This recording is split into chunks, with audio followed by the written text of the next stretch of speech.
unexplained phenomenon that lurks in the darkness of the night.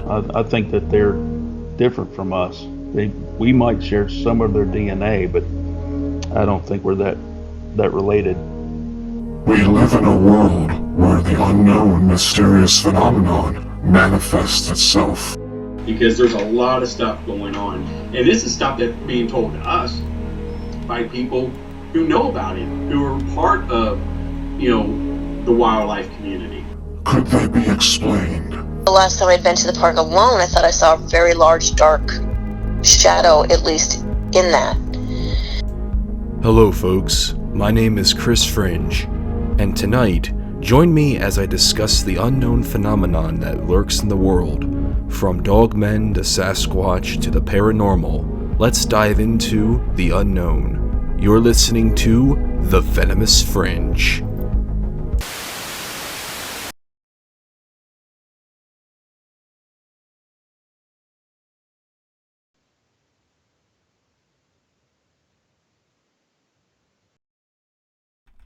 Good evening, ladies and gentlemen, and you're listening to The Venomous Fringe, and we are live on a Friday evening, guys. Welcome. I hope you all are doing fantastic, and I hope you all had a fantastic work week.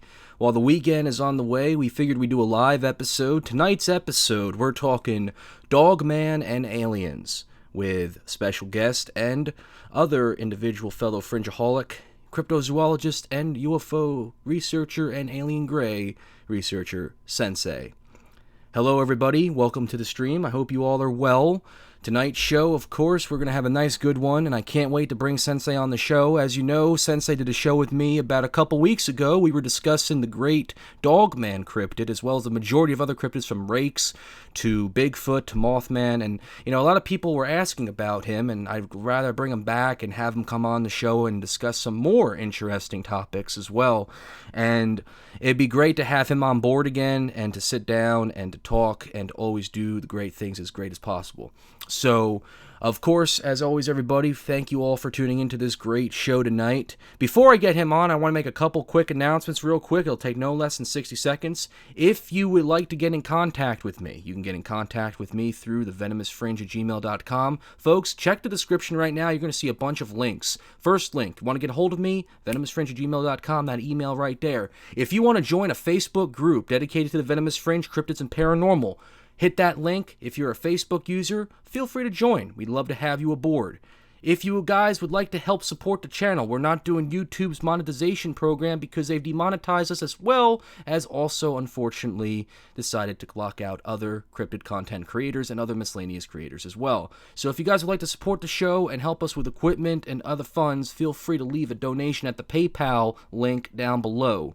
If you want to join our Discord, feel free. There's a link down below as well. We'd love to have you all aboard of our communities. And with that being said, folks, let's get on with the show tonight.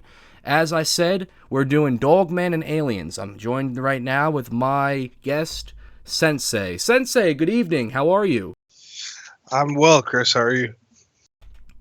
I'm doing pretty well. It's great to hear you. It's great to speak to you again. I hope you're having a fantastic week. Oh, likewise, my friend. Yeah, I'm pumped to be here. I'm ready to rock and roll and get this show on the road. This is gonna be a fun one. Absolutely, and I think one of the greatest things about talking in terms of a show like this is that we're talking not just with cryptids, we're also talking some UFO content as well. And I know you got some interesting articles you like to showcase and discuss in reference to aliens and other mysterious phenomenon out there. But I want to go ahead and I want to start with the Dogman phenomenon first, because I think everybody of this channel knows best. One of our biggest and most famous topics is, of course, the Dogman phenomenon. And the Dogman phenomenon, I know that when I talked to you brief on it in our last episode, but I had a few more questions for you, and I want to talk a little bit more about all that. So the first and most interesting question I think we can kick it off with is, when we hear about the cases with Dogman, and this is something that I think is more rampant lately, is there's a huge increase within environments such as metropolitan areas, and even reports being seen in residential communities and small towns. Do you feel that that's a result of the constant wildlife preserves and sawmill industries and the logging industries, same thing, basically chopping down their homes, and the migration is becoming a bit of a tedious challenge for them? You know what? Absolutely. You know what? And also to touch on that, I think that the more that their habitat and their area is encroached upon, the less they have to hide, or not necessarily less they have to hide, but the less they're gonna, be hidden, and they're like, obviously they do a great job of being out of the public eye, right? I mean, you don't see Dogman walking up and down your street every day. But when their territory is encroached upon, I feel like that kind of puts them in a fight or flight type situation, and I think that not only increases the sightings, but I think that they're so smart, I believe they're gonna, they're the kind of creatures that will fight back in their own way, whether it's violence, whether it's freaking people out, whatever the case may be. When dogmen have their back to the wall, I think they still have the advantage, because we don't know exactly where they reside. They could be in underground, you know what I mean? They could be in the sky, they could be in the trees, we don't know. But I definitely think that that's pushing them towards us. And when we, like I said, it's the idea of encroaching upon them. We're putting them in a position where we're, pert near be pretty hard not to have an encounter with them. You know what I mean? So we're pretty much asking for it. And, based on some of the most popular reports that we've heard of dogman encounters, they love it. So, I think we're kind of putting it on ourselves there. I agree with that, and that's a very firm statement on that, which makes me wonder, because I've been basically doing this Dogman discussion and phenomenon research-wise for the past 5 years, and I want to ask people who are still relatively new but know a little bit about it to get a good grip, why do you think this is such a popular topic? Why do you think it's such a popular creature? Is it because it looks like a werewolf, or do you think it's because it's close to what a Sasquatch is, just a different type of creature? Or do you just feel it's just a hot topic because it's just dogman or man-wolf, whatever you want to call them? I think it's definitely, if we're going to look at it from an overall perspective, I'd say because it looks like a werewolf. I know there's a lot of variants. There's a few variants that resemble a Sasquatch, but for me, what I think the appeal is, why it's so hot right now, is because, we've always grown up thinking things like werewolves and vampires, they're fake, right? But when you think of a being that's not a man turning into a werewolf, we're talking about an upright walking canine, with razor sharp teeth and insane intelligence. I mean, that scares people, and people are drawn in by fear. People love to be scared. You know what I mean? So I think that's why, I think that's one of the reasons that a lot of people are drawn into it, from the outside. But, as for people who have had encounters and stuff like that, they were unfortunate, depending on what their encounter was like, it was either fortunate or unfortunate for them, you know what I mean? And they had no choice in the matter. So when you have all these encounters coming out and these testimonies from witnesses and, people who have seen these things, it kind of sparks more interest because it's legitimate, you know what I mean? And we're getting closer and closer, and let me tell you folks, we're going to get to the bottom of it. But I think that's what draws people in. It's a fascinating topic. It's fascinating to think that what we would have once called a fictional werewolf, is actually a flesh and blood creature, a potential animal that it could potentially be from this earth. So I think that draws people in. You see, I always felt that the whole fascination, because it's basically close to a literally a Sasquatch. It's just a wolf version in a sense with canine instincts, as to what I've always believed. And the principle is that there's just widespread encounters. But one thing I've noticed is that a lot of the encounters that are being submitted are either from the past or they're actually recent encounters that have kind of dialected in between and have made a cross junction between the two, because thanks to social media and thanks to these outlets that are being created today for that sake. Which makes me wonder, do you feel that, of course, with Dogman, that there's always going to be like some sort of controversy in reference to the whole discussion of Dogmen? Now, before you answer that question, let me go into a little bit of specific for that. Basically, I've sat down with several prominent Sasquatch researchers. I'm not going to give out names, but what I will say is that all of them have come back and responded to saying that Dogman isn't real, it's just an aggressive Sasquatch. When you hear that type of discussion, do you agree to disagree, or do you feel that that's just kind of being closed-minded, that there's not other cryptids out there? Well, you know what? I'm just gonna be completely blunt here, and some people are not gonna like this, but I really don't care. You know what? Those researchers that say things like that, they're not real researchers. And I'm going to tell you why. Because if your mind's that closed that you are going to go out and say, hey, yeah, I'm the expert on this, Dogmen are actually Bigfoot, that's Boulder Dash. I don't want to hear that, because there are no experts. Give me some evidence. Give me a Dogman corpse. Give me a Sasquatch corpse. Let's analyze it. Let's look at the DNA. Let's give me that first before you tell me this is this and this is that. I just I don't like that kind of thinking. It's way too linear.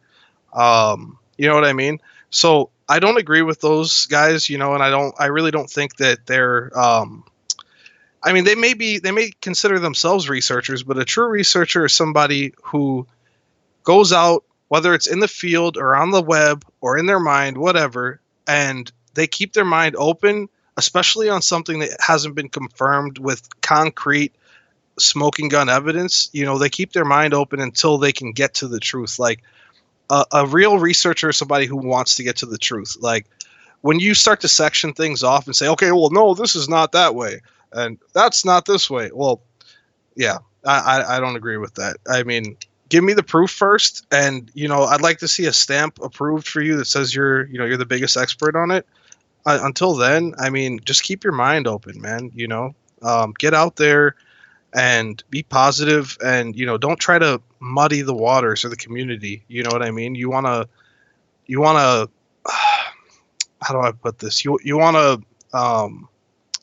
to stay open-minded, and also stay humble, because there's nothing that you actually know. You're not an expert. There is not a single researcher in this field or the next field that is an expert. And if they tell you they are, they're lying. It's simple as that. And just for the record, I have to second that. I do agree. And one of the things about me is that I'm not here to as a show host, and more importantly as somebody who's been doing this for the past 4 or so years. The thing is that even though that we've had prominent researchers in the field who have shown us evidence and shown us different things, sorts of knowledge, and have taught us in certain ways, however, I don't think anybody would be considered a researcher of an expert. Not a researcher, my mistake.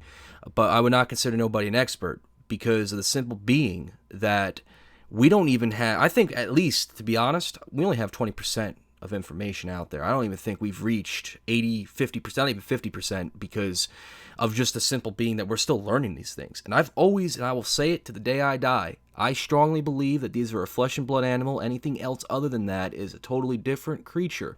Now, when we look at Dogman, and I don't know if I've asked you this before, I probably have, and if so, just for the sake of memory, what do you think a Dogman could be? Because I know some people believe that it could be an ancestor of the Anubis. It could be a dire wolf. Some people even go as far back as saying that it could even be that of some sort of skinwalker, which could be a possibility. What do you think it could be? There's so many different things it could be, but I personally lean towards the fact that a common question I'm asked is, do you think it's flesh and blood, or do you think it's paranormal or supernatural? I think that it might be a little bit of both. I really think, though, that it's an advanced species or an advanced race of beings whether it was created by extraterrestrials or it's a natural being, whatever the case may be. I think it's extremely intelligent. I think it's far superior to us in intelligence. I don't know how advanced their society is if they have one, but I believe that I believe it's a race of beings, and I think that they're like an enlightened being, you know what I mean? Like that has access to, their higher levels of consciousness and things like that. That might explain why, they slip in and out of places so quickly. That's something I think I touched on a little bit the last time we spoke. And but it could be anything, and I'd be fine with whatever it is, because I don't know. But that's what I think. I think that it's a race of beings that's very, very advanced, at least intelligence wise. Do you believe that if you believe in that race of species that's highly intelligent, do you believe that they are even more intelligent than Sasquatch? Oh yeah, I personally think Dogmen are more intelligent than Sasquatch, but at the same time, I can't be the guy that's going to say, well, Dogmen are more intelligent than Sasquatch, because I don't know. I've researched Sasquatch, but so if I had an equal balance of my research between the two cryptids, then I could give an opinion. But I don't think that it would be right for me to even give an opinion on that, because I have no idea. I mean, I like to think that they're more intelligent, but who knows? They could be working together. One could be created by the other. We really don't know, So. And that's a good way to look at it. I mean, I know that there's a lot of people who would feel different, and that's perfectly okay. That's all the beauty of an opinion and a theory divided on because of this stuff. But one other thing that also kind of strikes me out with curiosity is that because we hear all these cases of dogmen, having this strength, the stamina, and the ability, and I'm not saying this to be goofy. I'm not saying this to necessarily, be a part of the chain gang that likes to believe in this or think of it. It's a simple, honest question, but it makes a lot of sense in a way. Who would be the most dominant, and who would win in a fight, actually? In your opinion, Sensei, you as a researcher, who would you think would be most dominant in a fight? Would it be a dogman, or would it be a Sasquatch, or what would you consider? I mean, would a lion be considered better than a dogman? I mean, I want to ask this in a sense of it being, who could be the most apex predator out there? Well, as far as apex predators go, I mean, I think dogmen are among the top. There's so many other cryptids though. But if we were to look just at the Dogman versus Sasquatch topic, I would give Dogman the edge, because they move in packs, and they're extremely smart. They're extremely strong. And they have the ability to move extremely fast. You know what I mean? And there's a lot of things I've heard of Sasquatch, how they move, but I've never heard of a Sasquatch moving as fast as dogmen do. I mean, they move so fast. We can't even comprehend how much speed they have, whether it's a supernatural element or just their physical build. But based on their physical build alone, I'd put my money on the dogmen. Now, Bigfoot, they obviously travel together as well, but there's a lot of lone Bigfoot sightings. I've never really, well, not never, but I haven't seen like a whole bunch of encounters of Bigfoot where it's like a whole Bigfoot clan. Now, there are some of those, you know what I mean? But in a situation where they were going at it, the way I think it would go down is if they were going to go at it, I think there would be a reason for that, for that fight. So I think the dogmen will be better prepared for that. Canines, they move in packs, and they're good at hunting down. They're good at taking down prey. They work together. But let's not think about like wolves or dogs. You know what I mean? We're talking about dogmen. These things are ferocious. I would think they're the apex predator, to be honest. Out in the wild. So I don't think the Sasquatch have a chance. If you had the ability, though, I mean, because I feel that a lot of people would be divided on that. I personally feel that if a dogman and a Sasquatch were to fight each other, personally, I would feel that it would be an advantage of their own strategy of how they kill their own prey. but also at the same time, I mean, you got Bigfoots, who are most notorious for snapping necks, most notorious for, of course, not being as violent and bloody with their prey and kill that they, as opposed to dogmen, who are very notorious for that. I mean, I just got photos today of a deer's body ripped to shreds, which was always a blessing to see. That's sarcasm, because deep down, I mean, it's brutal when you see these photos, but it really, I mean, it makes you wonder. No deer, no bear, no mountain lion can do that. And that makes me wonder, too, when you hear a lot of these reports where the dogmen have attacked people, or in this case, if we want to take a dive into it with LBL, you know, you hear all these reports about how these creatures can kill you, and how that these things have the abilities to, you know, of course, whatever it could be. Now, reports indicated that there's been a negative scent that could trigger a dogman to, of course, result in a negative response, almost how dogs could feel towards scents, or the way, or how I've heard cases where people who wear a baseball cap or a regular a hat, or a dog will see it as a negative sign, whether it's because of past abuse or whatever. Why do you think these dogmen would kill? Or do you feel it's because of a negative scent? Do you feel it's because of territory, marking of a territory from somebody who urinated on? Or do you feel that it's something totally irrelevant to anything I just said? I don't think it would be relevant to what you said there. I mean, maybe in some cases with other creatures, but the dogmen, I think they're smart enough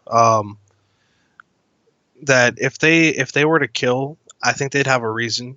Now, obviously, they're just like any other group of beings. There's good and there's bad. So there may be some that kill and they're just evil. But at the same time, there may be a direct reason for it, and I think that sometimes they have a reason. I think sometimes, if you think that they're just an animal, like if that's your kind of core on them, or like if that's how you perceive a dogman, then maybe it's just an animalistic sense, and that they'll go after people or things and kill. But for me, I think I really, really believe that they're smart, extremely smart, and I don't think that they would kill without a reason unless they had to, or they were cornered, so. Do you believe that a lot of the missing 411 cases are attributed to that of a dogman? I think it's very possible. I mean, for 411 cases, I mean, that for me, I think that could be anything. You could go into inner Earth topics when when it comes to 411 cases. I mean, you could look at extraterrestrials, you could look at cryptids, or you could look at human trafficking, things like that. I mean, there's so many different things that could be attributed to the missing 411 cases, but.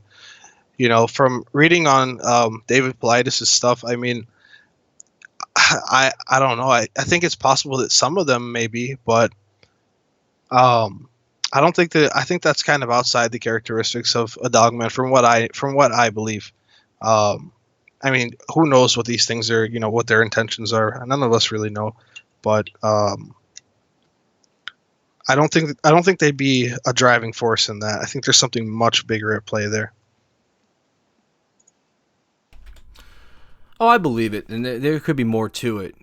Now, with the phenomenon as it's increased in the last 5 years, whether it's been past or present reports, one thing that always intrigues me is that a lot of the descriptions are basically close to the same. Do you believe that there's more than at least several different types of dogmen out there roaming the world?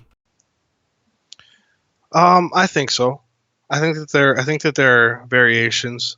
And also, I just wanted to point something out there because I'm taking a look at the chat. Kevin, you've been going at it for a bit here. You know what, bud? I see where you're coming from, but you're doing right now. You're pretty much just, you're talking out of the side of your neck. You're just saying negative things. If you have something that you want us to ask or talk about, bring it up. You said provide source. Okay. We can do that, but if you've been listening, you'll notice that the verbiage that's been used is what do you think, not what do you know. So I'd like for you to provide me a source. If you're an expert, I'd love to see it. But I'm pretty sure this forum and this room right here for this talk is based on opinion at this point, at least. So, yeah, I just want to point that out because there's no reason to come at Chris or the show if you don't, you're just talking out of the side of your neck. I'd like to see you provide me some sources, please, and then we'll go over them. We'll go over them right now. Can I real quick? I mean, I may as well just go ahead and go from that. Kevin Blesson, I understand your frustration. I can understand quickly because I've spoken to many who are in the skeptical realm like yourself. But remember, like just Sensei just mentioned, this isn't about like what does he know. I'm asking what he believes. You don't have a YouTube page, but you're on YouTube, so it doesn't make sense. But with all due respect, of course. But please, Sensei, proceed. Yeah. I mean, here's the thing. Tim said there's plenty of sources. Yeah, there are, Tim, and that's absolutely true. But I don't know. The whole point of what we're doing, at least at this part of the segment, we're obviously talking about opinion right now. So, unless you want me to declare that I'm God and I know everything, and you all want to bow down to me, I just continue with this, because we're just giving the opinion. I'm not an expert. None of you are experts. Chris isn't an expert. There are no experts in this field. So for what we're talking about now, we're going to focus on that. If you have any questions, be direct. Ask a direct question. Think about it. Use your brain. Give us a direct question, and then we'll get after it.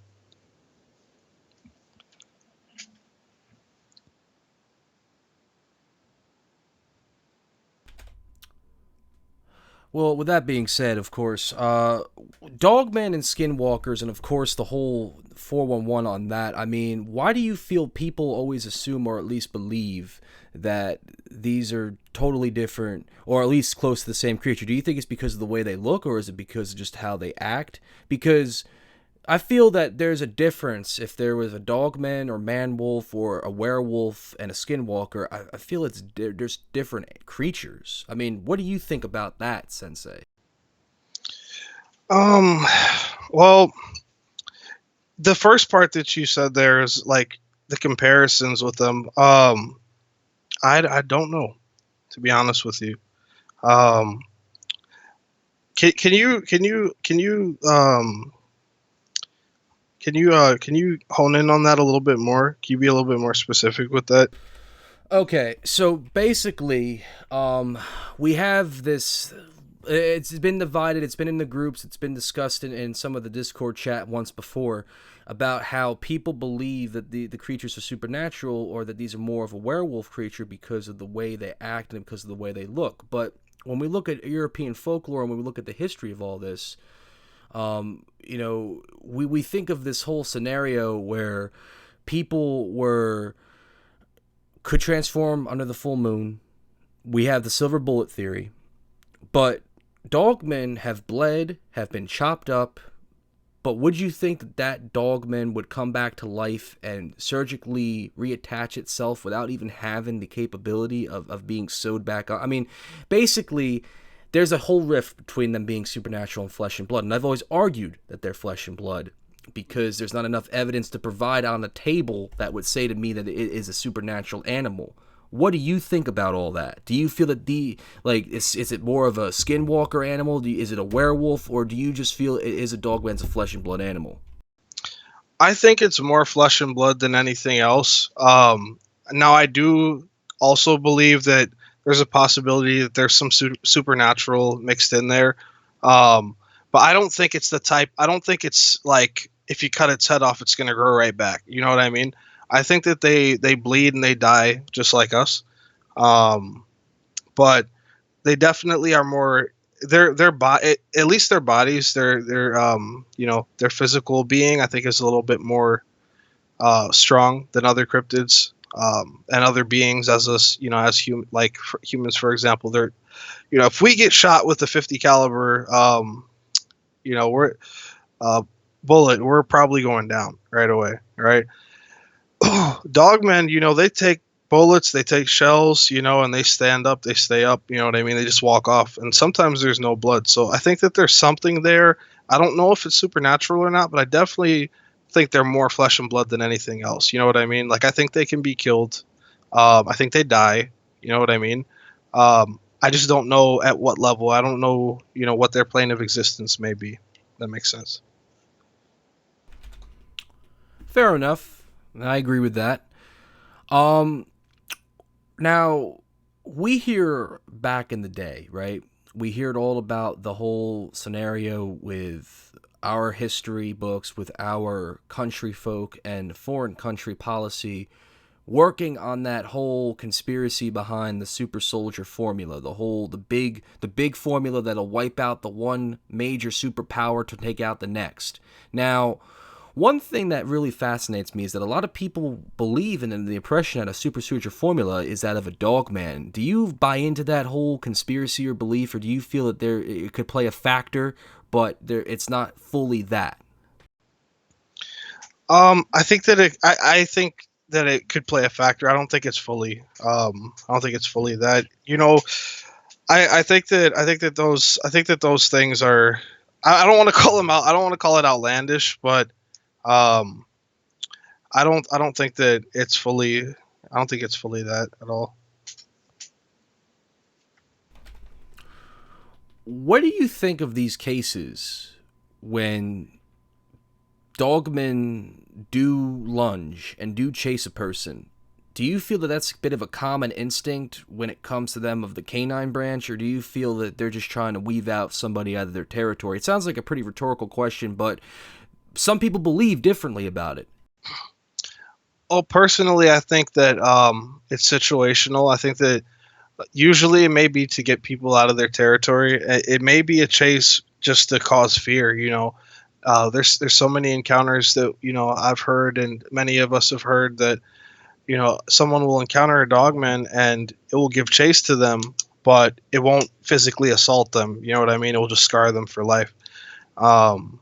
So I think it's very situational. I think sometimes it's for territory, like, hey, get out of my house. But other times I think that they're, it may be more malevolent. So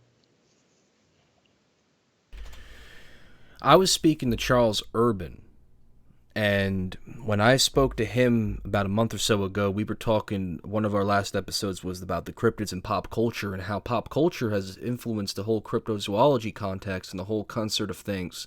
So when the revelation, okay, like let's just say, for example, like, people are lining up to go see The Howling for the first time in a movie theater back in 1981, and then people look up dogmen. Let's just say people have had encounters with them before that movie comes out, and how these werewolves in the movie look very similar. Do you find it coincidental that Hollywood has a similar factor to seeing these creatures, how they resemble the real life creatures?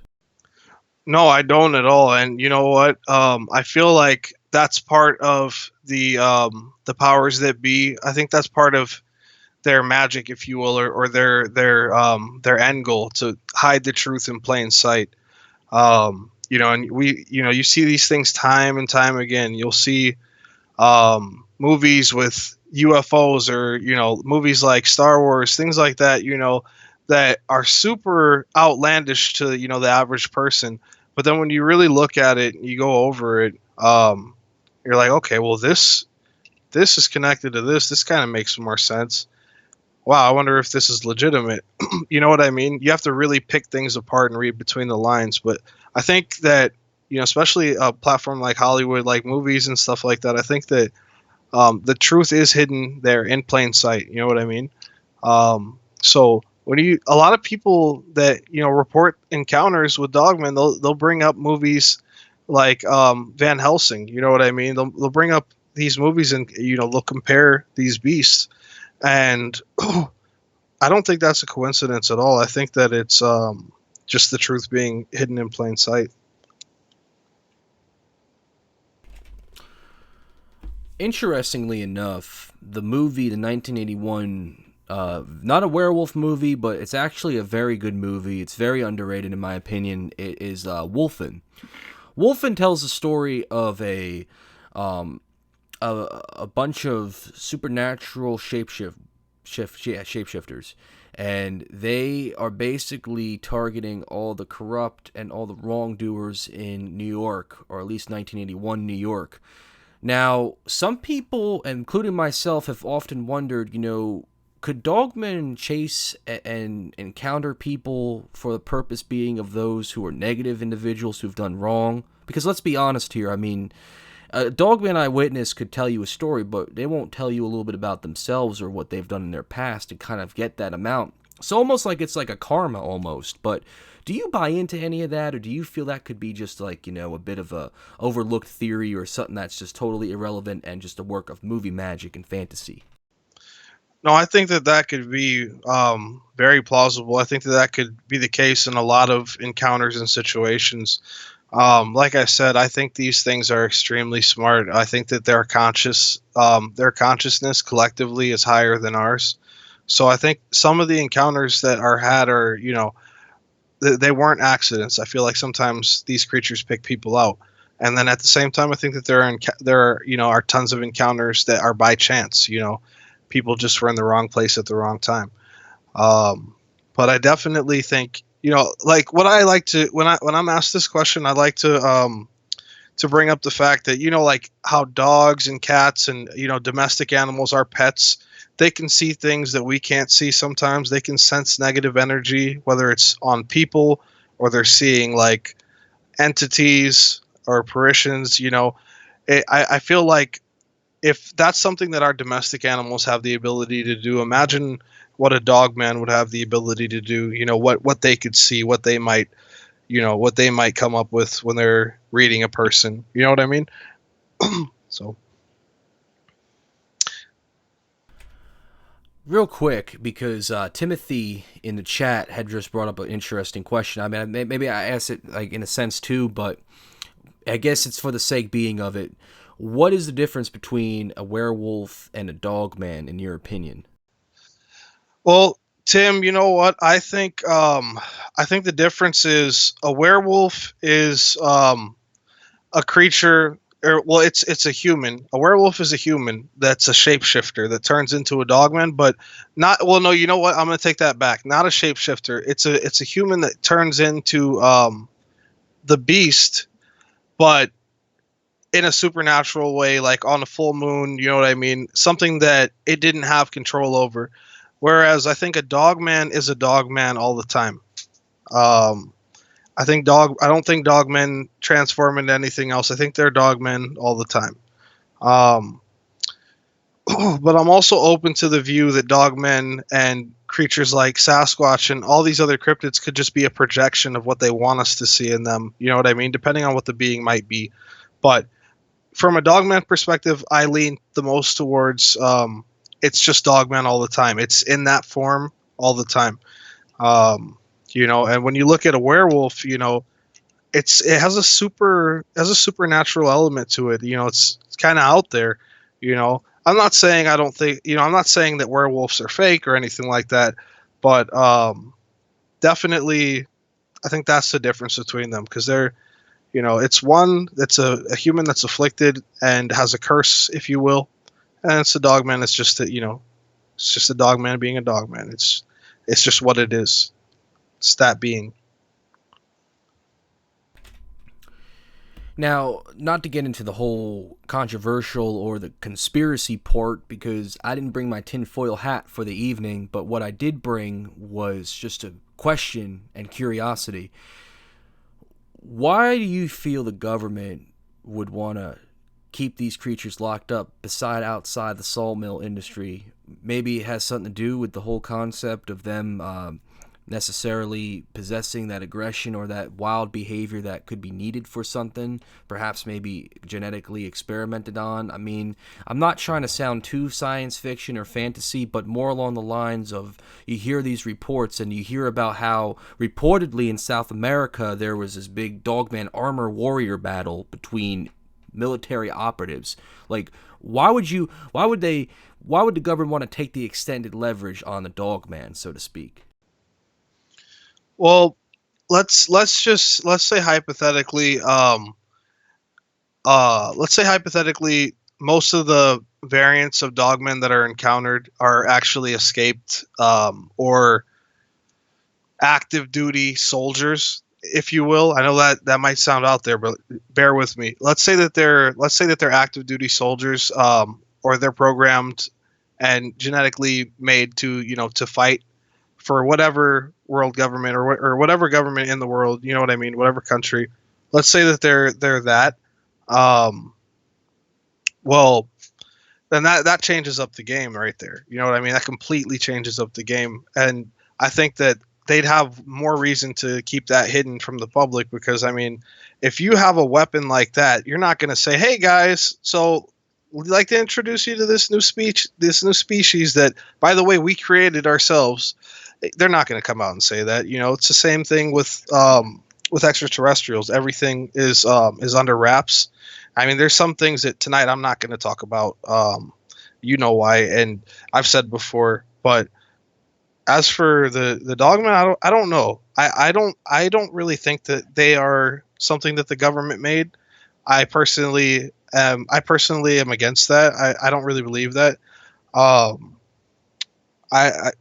So I think if it, for the things that are being covered up, I think it's just for the sake of keeping people sane, because it could cause mass panic, and it could really hurt business, especially for camping and, wildlife areas that people go to visit. If there's a upright walking canine that's, 6 to 10 feet tall with razor sharp teeth and is lightning fast, I don't think you're going to take your kids camping on the weekend. You know what I mean?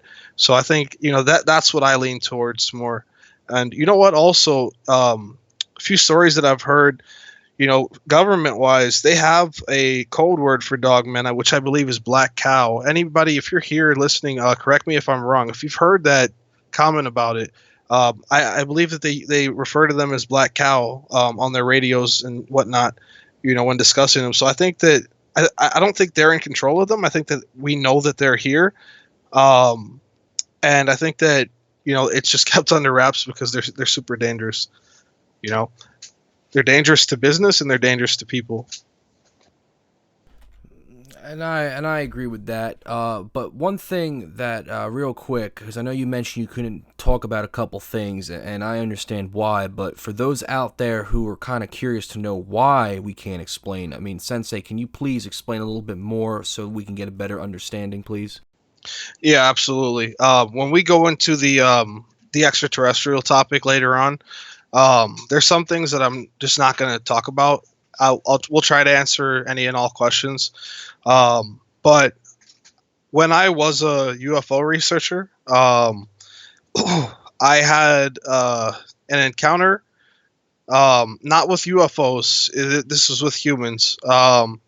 And all I can really say about that is that's why I'm not an active UFO researcher anymore. And I probably will never be. I mean, I'll continue to research UFOs, but I'll never publicly research UFOs. Like when my channel's up, you'll never really see me cutting things down, you know what I mean, and like breaking things down and uploading videos about that.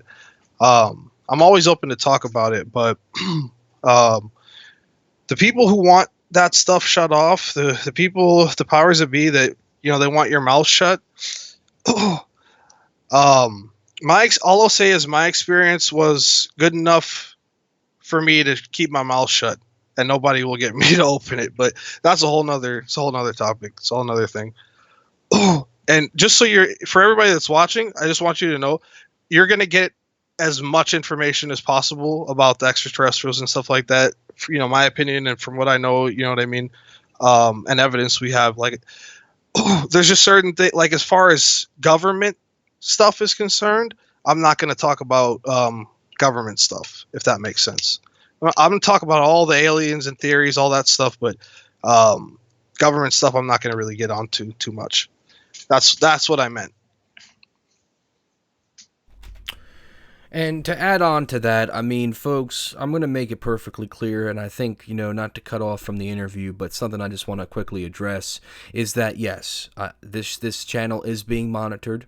This is not necessary. This is not a test. This isn't a BS statement. This isn't a drill. This is fact. And everything that's being transmitted right now could easily go into one or two different directions. And personally, the beauty of all this is that, even though that we're talking about something, I mean, that doesn't stop anything from us talking about what we want to talk about, because personally, when D goes on his show, and when Josh goes on his show, when Vic does his show, you don't think that they're being, watched as well? I mean, think about it for a second. I'm not trying to say anything that would, of course, make people feel leery or think that this is very ballsy to say. This is just fact. This is common sense, for God's sake. So, I mean, folks, there are some things that can be disclosed and things that can't be disclosed. If you feel that we're wrong for not explaining it, I mean, we're protecting ourselves in a sense. Well, Chris, I don't want to cut you off, but I'm just going to say this. As far as disclosure goes, I'd rather die than hide anything from the people. That's just the way I am. But that's because I don't have anything to lose, really. I mean, I do, but like, as far as disclosure goes, I'm not gonna. If somebody says, "Hey, Sensei, why are these extraterrestrial beings? Why are they on this planet working with human colonies over there?" I'm not gonna say, "Oh, I can't tell you that. The government will kill me." I won't say, like, I'll if I know something, whether it's fact or just something I've heard, I'll tell you.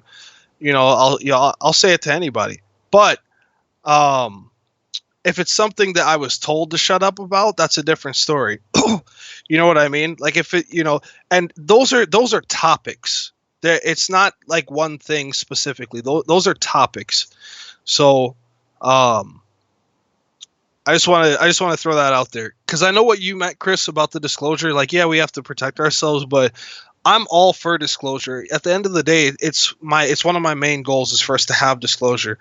Whether you're a researcher, a fanatic, or just somebody who's just treading lightly on the topic, I want every single one of you to be able to know everything that I know and more, way more. And that's the way that I felt. That's the way I'll always feel, because in the community, whether it's the cryptid community or the UFO or whatever, you have these sects of people that will, they'll be like, "Oh, well, I got this info, but I can't tell you, but I can tell them." I hate that stuff. Like, it's completely, it's just a complete backwards motion, doing that. So I think it's best, if you have info, put it out there. But there are some things, obviously, that, are not going to be touched upon. So I won't dangle the hook in front of you like, "Hey, we got this," but I'm not going to, we're not going to tell you, but just so everybody knows, I don't want anybody to freak out. Yeah. And for the sake being, folks, I mean, as a researcher, more importantly, as a show host and somebody who has a big love for all fields, the last thing we all want to do is put our lives in a situation, even though it's already there in a sense, but not dive onto the bats too more. Get what I'm saying? So, yeah. You can say whatever all you wish, but personally, we're just stating the facts. Now, with that being said, I know we've kind of went off subject. Dogman.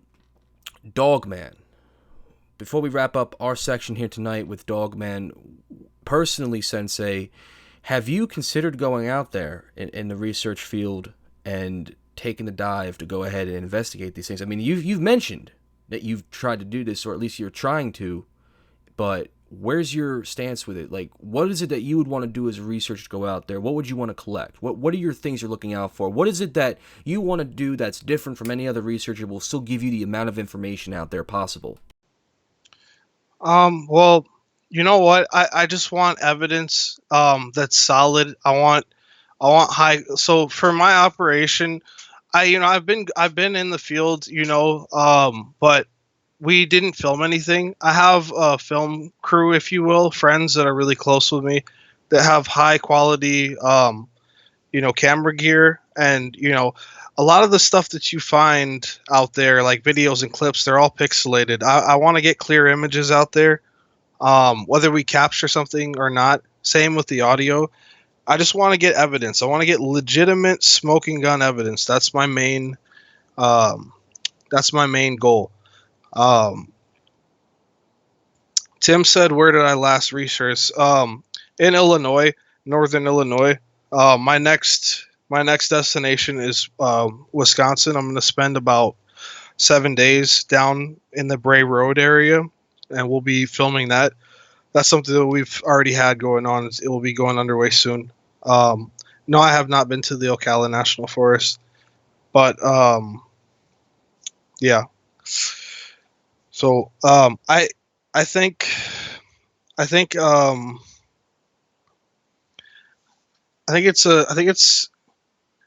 it's going to really come down to how we feel at the time, and where we're going, and if things are safe, if we have a plan in place, because we have our plans in place for Bray Road.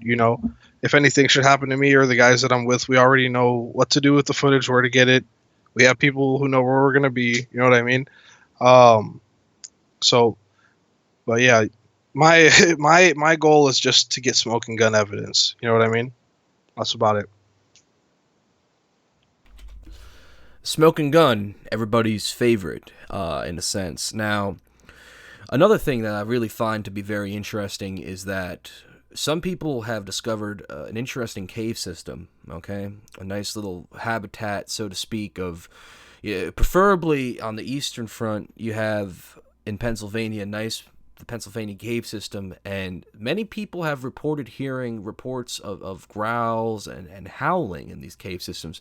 How do you feel about terms of when a lot of caves and mines reportedly have these Dogman creatures? I mean, do you believe that this could be a very prominent habitat that could be a bit of a hazard down the road?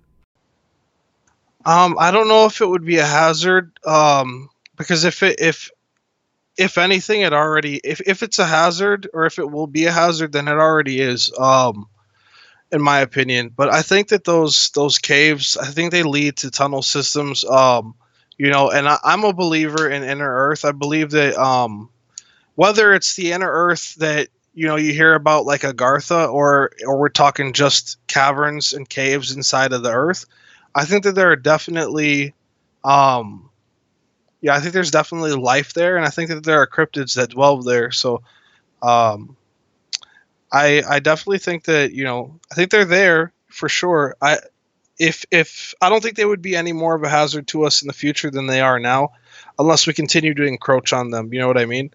But anybody who knows about like inner Earth civilization and stuff like that, I mean, you're not getting in and out of there. Like it's not Walmart. You can't walk in and out. So, I think there's a limit. Speaking of the whole Walmart, or at least the whole aspect of them being close to society, Tighten Up mentions, are there any accounts of these cryptids living alongside humans? Now, I want to just take the throne real quick, if I may. First and foremost, I don't believe that there's been uprising with that as a case. I believe that it may have been the case, like the beauty of raising a tiger cub and then throwing the tiger cub into the wild when it eventually grows up. Like the story with Stripes, for example, with Josh Turner, And, the thing is like, would you feel that, like, as Sensei, do you believe that they could be living amongst humans? Do you feel that they could have that type of culture, depending on the persona of one? I think it's possible, but to be quite, to be frank, I don't think they would want to be around us, especially in society. I mean, humankind let's face it, we are pretty terrible beings as a whole. Not everybody's terrible, but at least in the situation we're in now, being governed by the world government that we are now, we're not in a good place. And I don't think, I think that's another reason why these beings are also hidden, not just because the government's hiding them, but also because, I don't think they really want anything to do with us. I mean, look at, extraterrestrial interaction with us. I mean, it's so limited. I think it's because humans are self-destructive beings, like we're one war away from not having Earth anymore. Well, not Earth, but we're one war away from wiping out the human race. You know what I mean?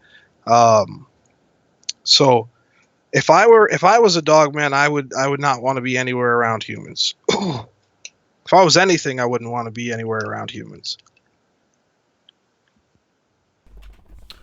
Personally, I mean, I don't really, and I know this is going to be a bit of something to really be controversial about, but I mean, this is just my opinion, and I think it's about time I've kind of been more open with it, is I'm not big with the human race, personally. I could say I'm not proud of I don't like myself, I guess you could say, but it really, I mean, honestly, I mean, I'm not big with the human race. I mean, man destroys man, we destroy things, okay? So, I mean, if these creatures do have a reaction like that, I mean, it doesn't really personify or at least go forth with us as being worthy to them. I feel that, if Dogman had the ability to take over, I'm sure we would be the first on their list to be wiped out before nuclear weapons and before the biochemical warfare starts to stride. One final question, because I know we're about to dive into the second hour, with Dogman, because one of the things that truly fascinates me is just how they are. But this is going to be a bit of a twist of a question. If you had the ability to, see a Dogman, right? What would your genuine reaction be, and what else would you want to see to furthermore have this encounter be something to prove not only to you that these creatures do exist, but that these creatures are also very unique for their own sense? Well, I can't answer the reaction question until after I've been in the presence of a Dogman, because I have no idea how I'd react. But I definitely, if I'm not killed, and I'm able to, be around them, then I would, I want to learn as much as I could. But when and if I see a Dogman, then I'll know then. But I'm not, I'm one of the people, I'm one of those people who is open to seeing, a Dogman or, a pack of Dogmen or any well, not any cryptid, but cryptids like Dogman, Sasquatch, you know what I mean? Just so I could, learn a little bit more, and that's if I'm not instantly killed. You never know what's going to happen when you encounter these things. But as far as evidence, if I was, I feel like if Dogman let me in,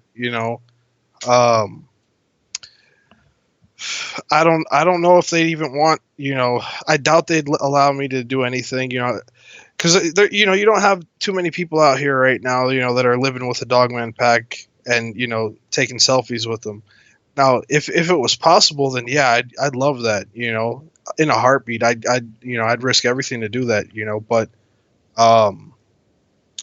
you just don't know with these creatures, what they're going to do. And you have to put your, like Salvation said, safety. You have to put your safety above everything else. Be realistic. Be on. Keep your head in the swivel. Be rational. Because at the end of the day, no matter what I think these things are, they can be the opposite of what I think they are when I actually encounter them. So it's really a situational thing there. Fair enough, fair enough. Well, hold that thought real quick, Sensei. Good evening, ladies and gentlemen. Welcome to the Venomous Fringe. This is the second hour of our live stream. We're discussing Dogman and aliens with cryptozoologist and researcher SenSai. Now, this is a very interesting show tonight. 125 of you guys in the chat. Man, I must be doing something wrong, unless it's the Friday night. And below me and above are the other prominent content creators out there doing their great work. But I don't know. This is a very interesting Friday night show. So I'm joined with my guest, Sensei. Good evening, Sensei. Hope you're well, my friend. I'm well, brother. Well, tonight we're going to be, besides talking Dogman, and besides, folks, by the way, if you have a question about Dogman, if you have anything to say in reference to it, you'd like to ask Sensei, hold your questions for the end of the show. Let's talk about some of the alien phenomenon, because this is a topic we've really dived into. But let's hold the thoughts, because I'm just getting confirmation now. We're going to take a quick break, folks. So feel free, if you would like, go ahead, take the restroom break, do whatever you need to do. We'll be back in 5.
Good evening, folks. Welcome back. We do apologize for the brief break. I know it was pretty unexpected and a little bit unprofessional, so my dearest apologies.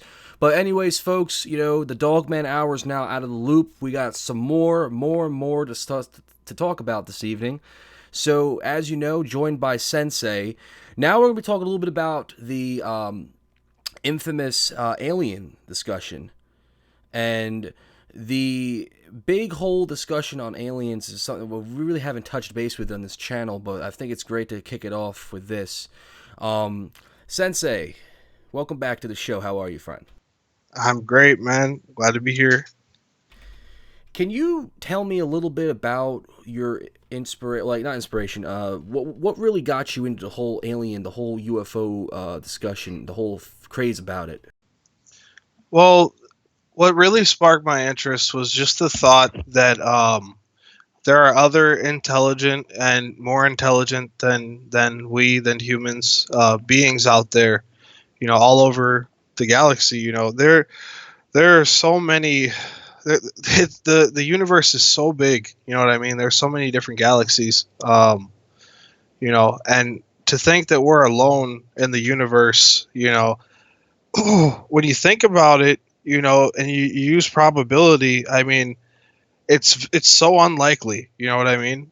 Like I when I weighed everything together, I was like, there's no way we're the only thing out here that that has what I would call just mediocre intelligence. You know what I mean? I'm sure there's things that are much more advanced than us. So that really got me into it. And the fascination of what kinds of beings they are, what their intentions are, can they help us? Whatever. That really got in my mind, and I ran with it.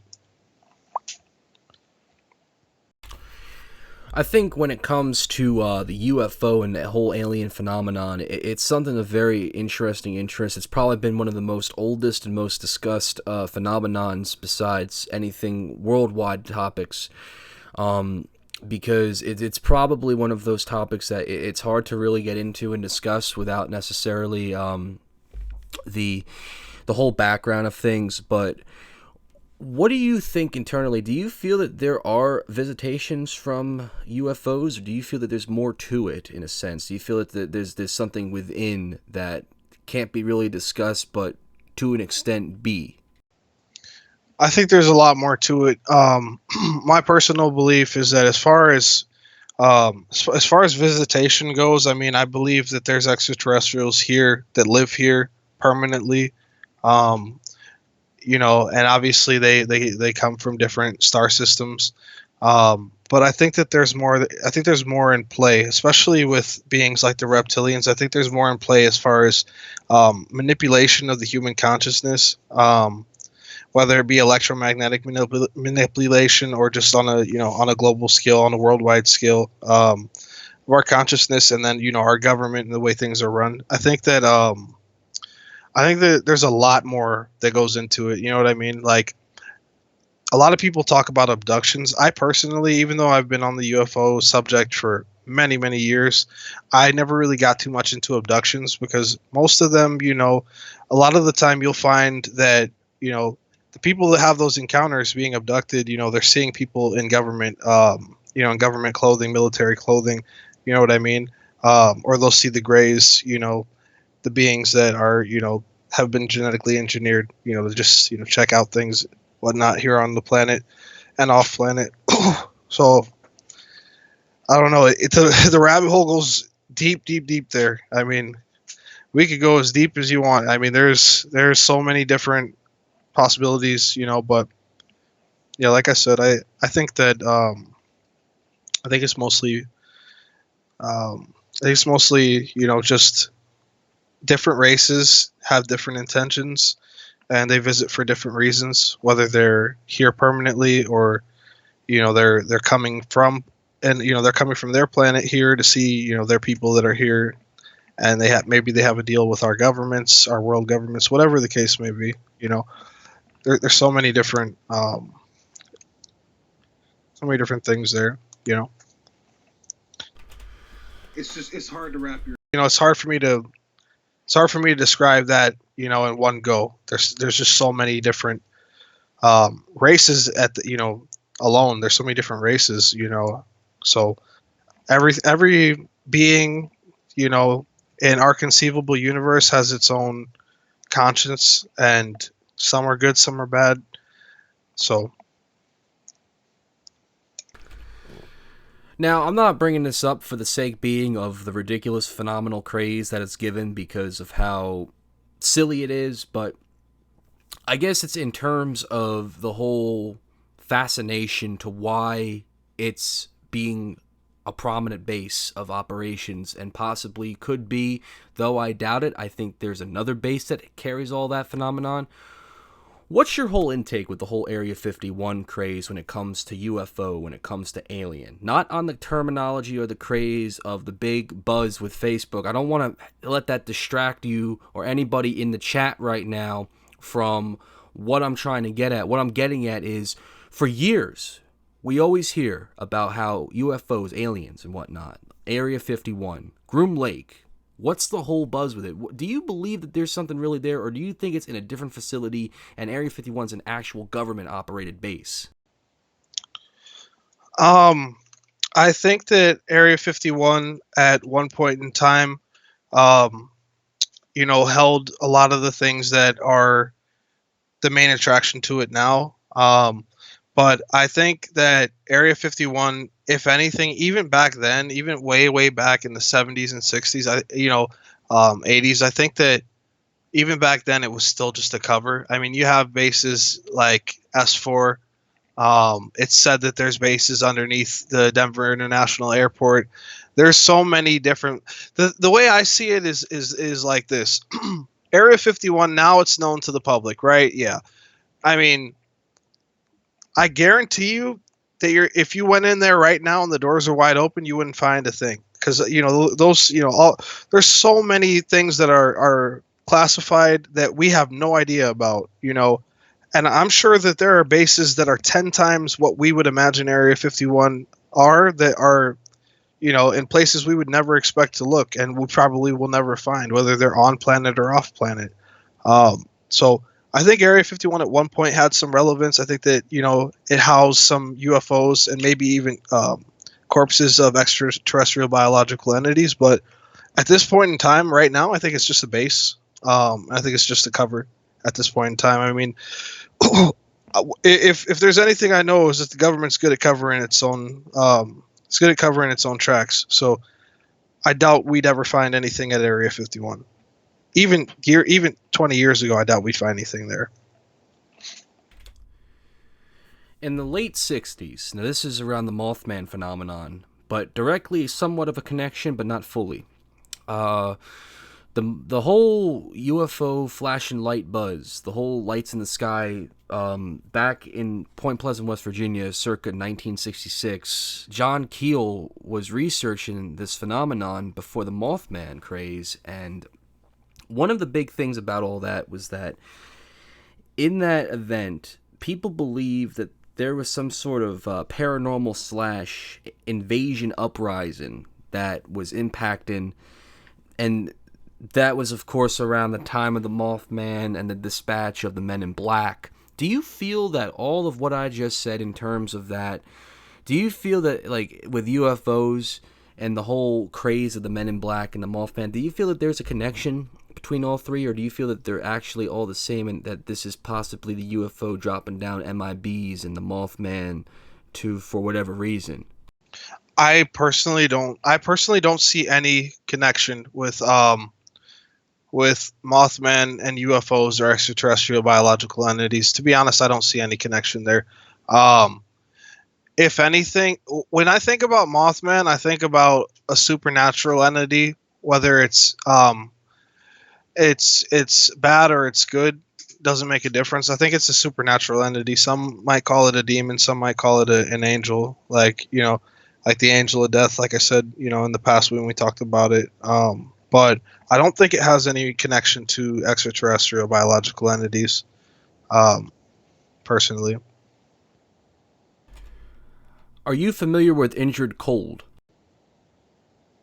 Injured Cold? No. Okay.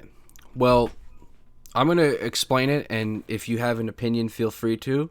If anybody in the chat, feel free to also express their opinion.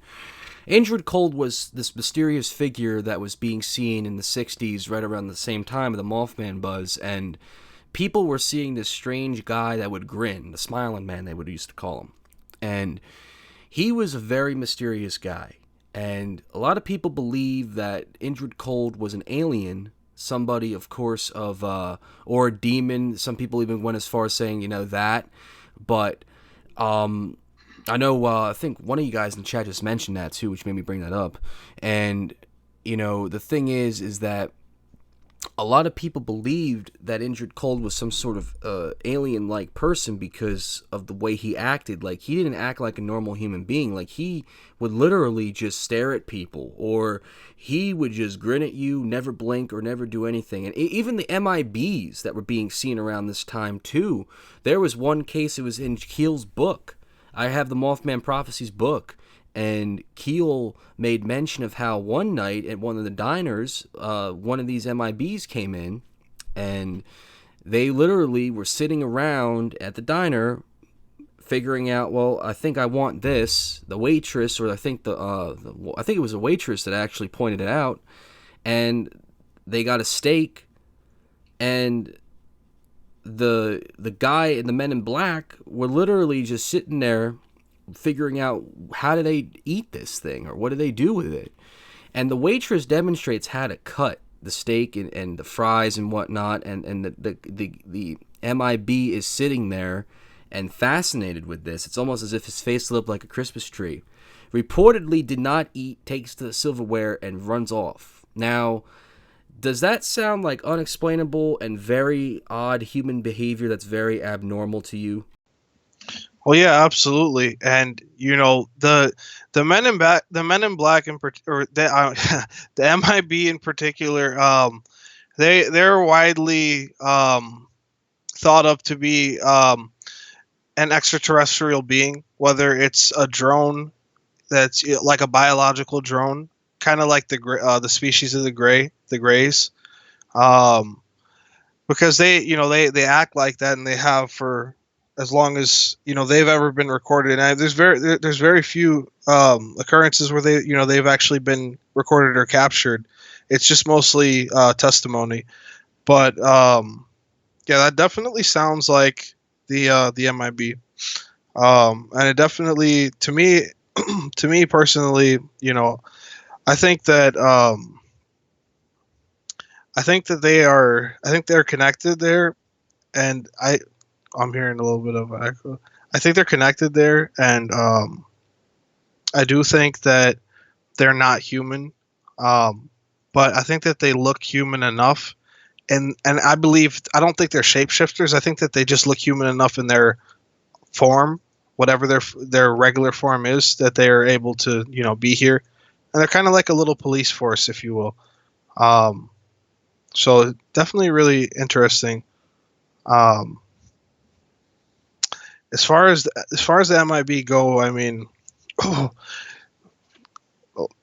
man, countless amounts of people have had interaction with them, and what I can say about them from my own personal belief, I'll say my belief, they're not the nicest guys. There's no negotiation, none of that stuff. It's if you're in their line of fire, then you're getting hit. Why do you think? Why do you feel that these MIBs, when they were making their rounds back in the '60s, what would you think their purpose was? To suppress information from getting out, especially back then. Word of mouth was the way things went for the most part, and obviously media was starting to pick up, so things could spread far, and when one thing spread, like let's say something spread from here to another country, it very likely would stick. Whereas here, let's say somebody posts something, or let's say a media outlet says, hey, there was a bombing here, and there was a pipe bomb used. The whole world is not going to say, okay, well, yeah, in the U.S. there was a pipe bomb there, until the story is verified and confirmed. Whereas back in those times, obviously things would be confirmed at a certain point, but on a global scale, big things, big phenomena, if they're reported, then they're taken in. Like I'm not going to really talk about Roswell, but Roswell is an example, if you will. That spread, the original article for it was, it's still around, so, yurt, average American, yeah.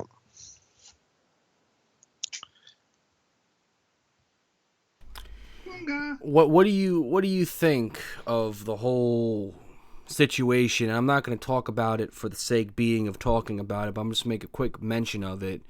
I don't want to go into a dialect for the lack of a better sentence prior.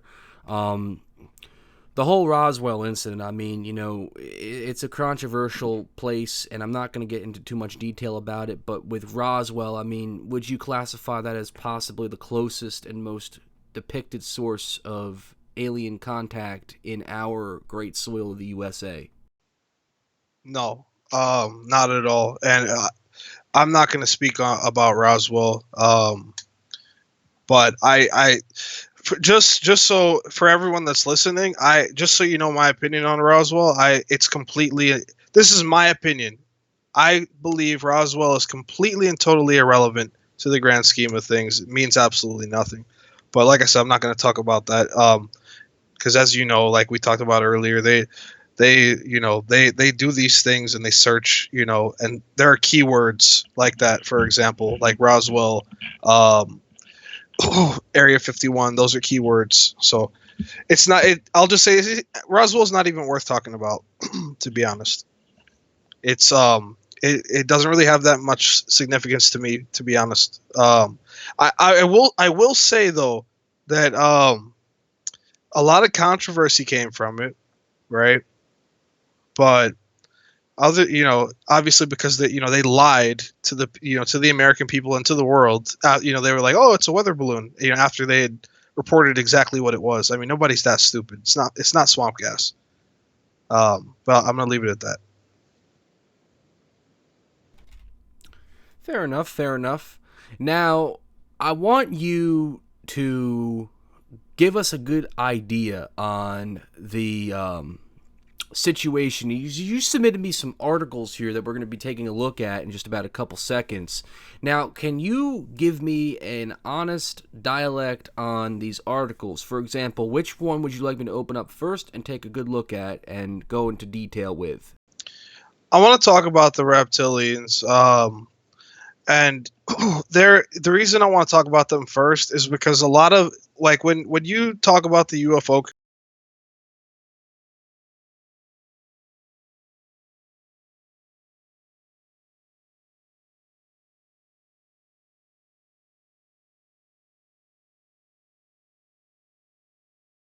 discounted, and they're the most that race is mocked the most, which if you're good at reading patterns, you'll notice that things are hidden in plain sight for a reason. So I believe that those are mocked the most for a reason. Because, oh, you're talking about reptilians, you're crazy, like it's so convenient. Oh, they're saying that we lost audio.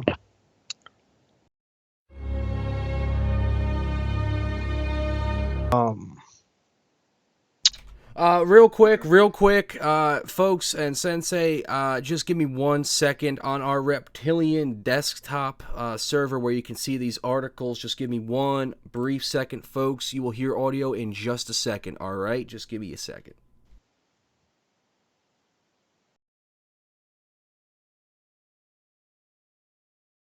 Bingo.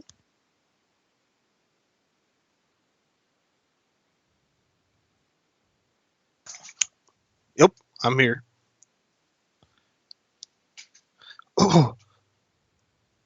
Oh, yeah, absolutely. Yeah, sorry about that. So the okay. The reptilians, they're very widely shunned among the extraterrestrial biological entity groups. There's a mockery made of people who research them or talk about them. Oh, you're talking about the lizard man, you must be crazy. There's a reason for that. Like I said earlier, things are hidden in plain sight for a reason.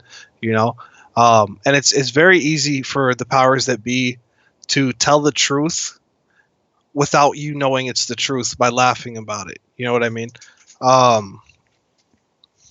But the reptilians, they're known to be a very dangerous and sometimes evil group that has embedded itself in human culture, in humans overall. They've done genetic experiments, they've done DNA splicing, they've made human hybrids. You know what I mean? And it's said that some of those human hybrids are actually who lead the shadow government, who lead the cabal. So the reptilians are pretty much known to be in control of the Earth as far as their goals and their plans. They don't have from what we know widely, they don't really have good intentions. There's some people who will tell you that the reptilians do, but you know you'll be hard pressed to find much about them being good or helpful. Now I do believe that the world governments have deals with them, but it's not in the favor or best interest of the people, of the human race as a whole. I think it's more of an individual type of relationship that they have, and these things are extremely smart and advanced beings. I mean, they genetically manipulate and create species. I believe that the Greys were created by the reptilians. And there's so many different extraterrestrial groups that work with them. Even some of the groups that we are supposed to be in an alliance with as humans, the ones that have good intentions for us, a lot of them are allies with the reptilians as well, which, the rabbit hole grows deeper there, So, but somebody mentioned the Bible. That's another thing. I mean, all of those things tie in. The reptilians have so many things that tie into them that are not supposed to be connected, but they are. And there's just a human primal fear, like a flight or fight response would come if you saw one of these things, because humans and reptiles, we don't mix, even though we have a reptilian part in our brain, whether that was something that was implanted, or it's it's natural. We don't know. But these things are definitely they're a hot topic, and they're frowned upon, and they're made fun of. But I think they're our biggest threat.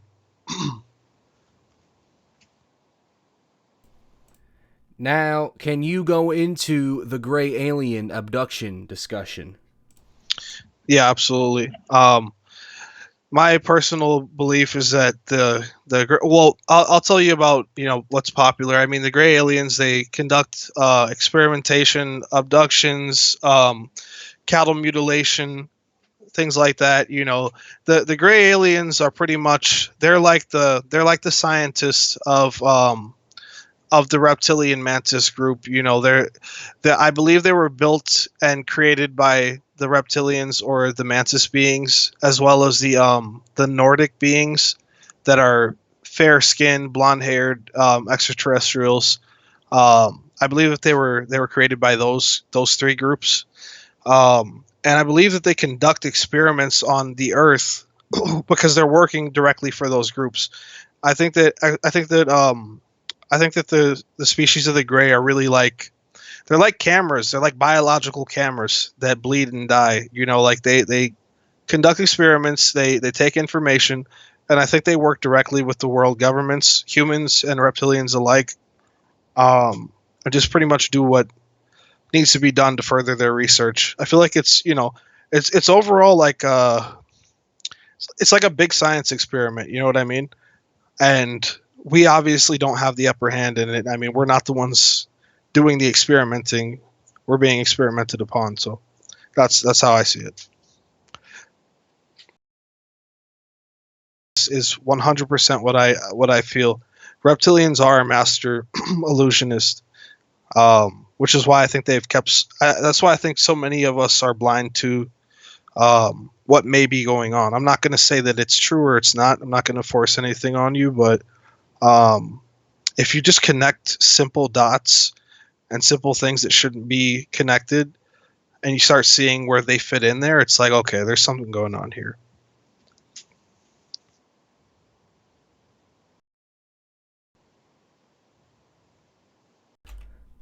I agree. I mean, it is something that's very interesting, and it's something that it does need to be explained some more. And that's something that to me really intrigues me, because when I hear all these cases about, the gray abduction and the people who come back, and, the whole reptilian conspiracy in reference to how they are, and one of the most terrifying breeds on the planet, and I will say this with great honesty, because I've spoken to people who've had reptilian encounters, and they can tell you straight out. They won't talk about it personally on a live show or in general because of the whole scenario behind it, but it's the principle that a reptilian is a negative, and I will talk about that on a future episode. If we want to get into it eventually one day, Sensei, we could. But when it comes to the Greys, when it comes to aliens in general, I mean, we've all seen science fiction movies. I don't think not a single person in this chat, including myself and you, Sensei, hasn't seen an alien movie or a science fiction movie involving UFOs. And one thing that always intrigues me is that, aliens are seen as these mysterious oddities. When you see how science fiction portrays them, would you see that as fairly accurate or a huge negative? Well, I'm indifferent to that. I mean, I think that. I mean, I don't think it's necessarily negative, but I think I'm pretty much indifferent to that because, like I said, the truth is being hidden in plain sight. So, and when I say the truth is being hidden in plain sight, I don't mean it's just to deceive people, but I think that the powers that be are also drip feeding people as we get closer to disclosure. So, I don't know. My opinion might be jaded when it comes to that. I mean, I don't know. I'm pretty indifferent on that. I really just think that things are put out there for a reason, and it's up to every single one of us to determine what we think is correct and what we think is wrong, what makes sense. That's and then there's just that extra external influence there. Indeed. Indeed. Now, before we kind of wrap it up with the whole alien and gray discussion, do you have any closing arguments you'd like to throw out there with the aliens and, of course, the UFOs, and by any chance, if you will be have gotten a business card from them anytime down the road? If I've gotten it, what do you mean by that? The last part. That was a nod to would you continue investigating aliens and UFOs? Oh, I will. I'm going to regardless. Just I'm not gonna share it with. My research on extraterrestrials and UFOs after my run-in with. We're not gonna, after my run-in and my warnings. I'll never do my research publicly again. Big shout out to my boy Tyler. I don't know if any of you guys have heard of Secure Team 10, but he's a good guy. Anyways, I'm never gonna show my things publicly for my research on that, but I'm always gonna continue to research extraterrestrials and UFOs. It's not something that I'm gonna put out like I said earlier, like on my channel. I'm not gonna put that out. It's not gonna be my focus. But I'm gonna always, I'm gonna continue to stay in on it. There's just some things are not worth losing. So. No wrong answers in a sense. Yeah.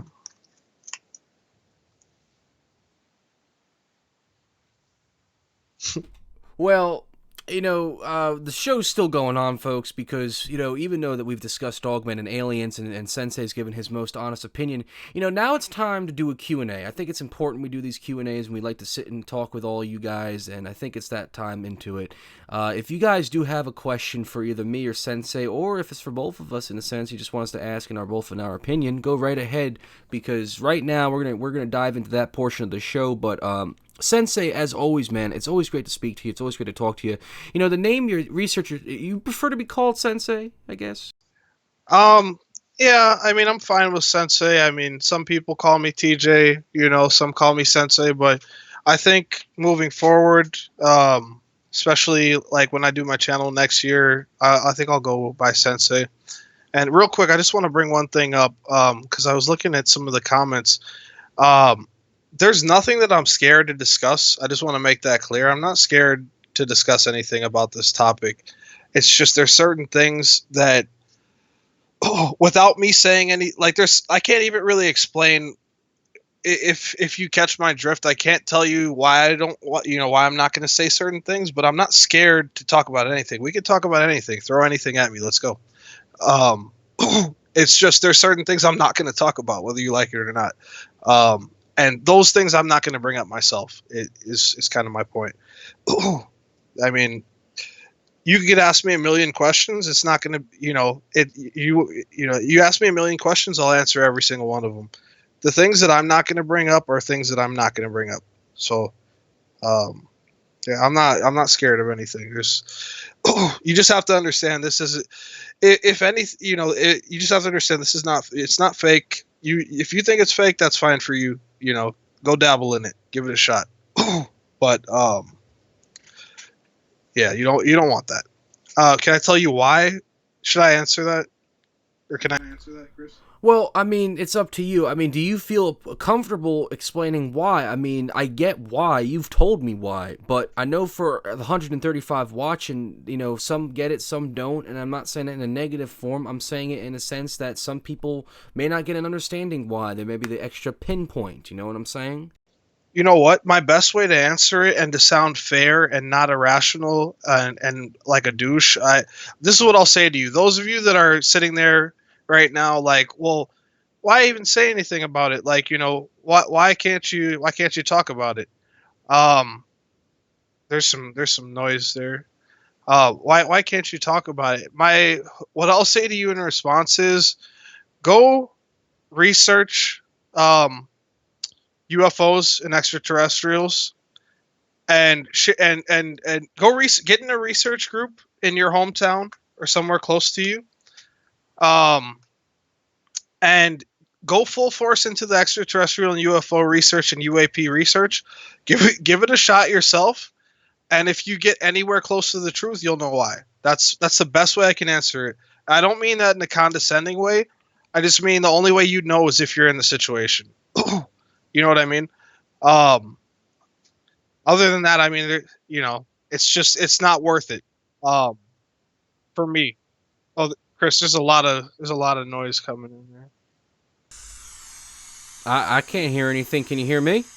Oh, I hear you. Do you guys hear that in the sound? Hold on, let me try. What are you hearing? I can't hear it. No, it's not being heard over there. But yeah, that's it.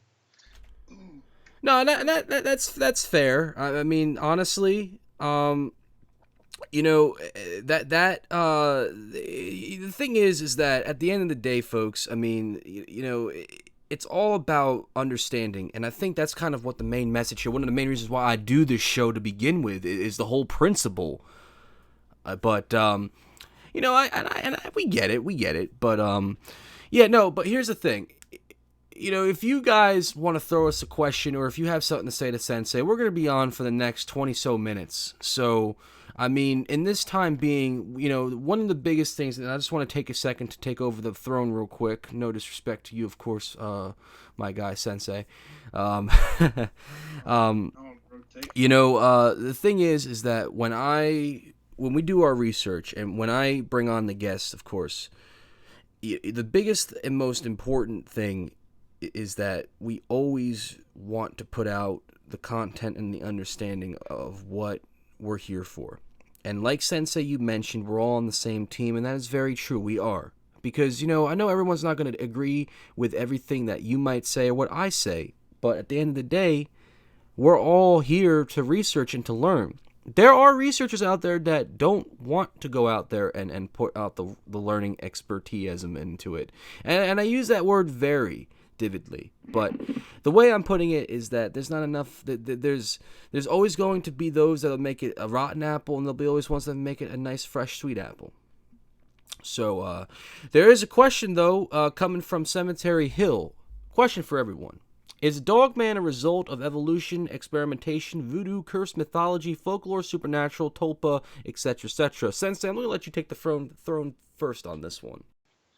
I read that. To be honest, I think that Cemetery. I think that I don't think it's any of those except for maybe experimentation and supernatural. I don't think it's evolution personally. I think that those beings they either always were, um, meaning they came from a different place, or from inner Earth, and they always were what they were, or they were created by a certain race of beings, whether it was us or beings more intelligent than us.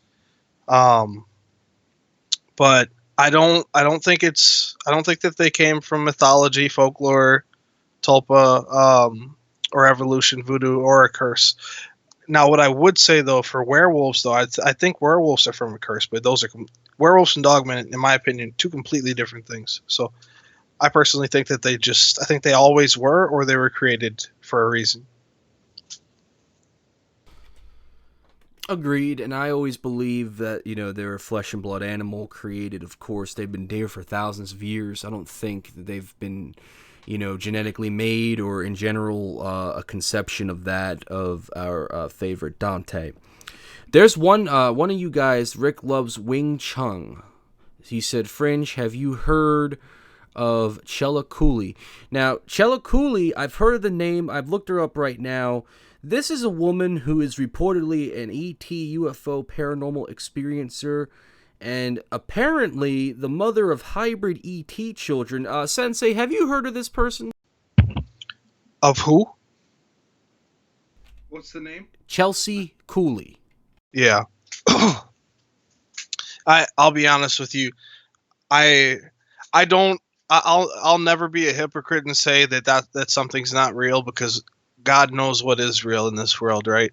But I wasn't really a fan of it.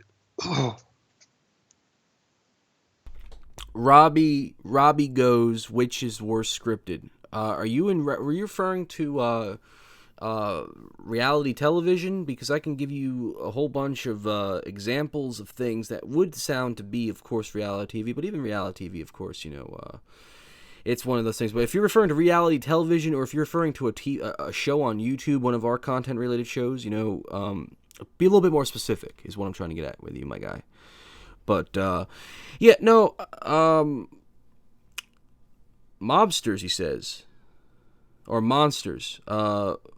Which is the worst scripted? Monsters? I'm not quite getting what you mean. Like, monsters. He's rolling so hard. Yeah, I mean, if that's the case, then, I mean... Okay, no, never mind. I'm sorry, Robbie, I'm sorry. Said monsters.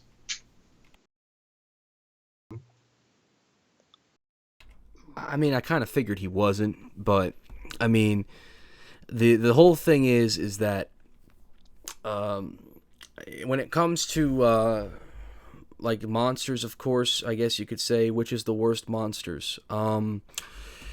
I mean, personally, I wouldn't say that cryptids would be classified as a monster. I mean, they look like your monsters you see out of a movie, but, I mean, not all of them, I'd say, would be entirely a monster. I mean, I guess it would be a monstrous thing to say.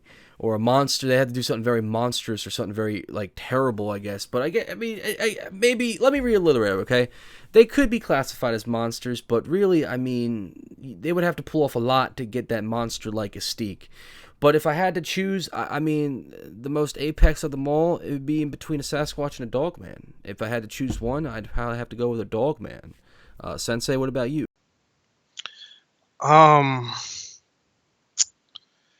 If we're just talking cryptids, I go with Dogman. I want to answer Black River's question, because I know there's a lot of people in here right now that want to know the answer to this question also.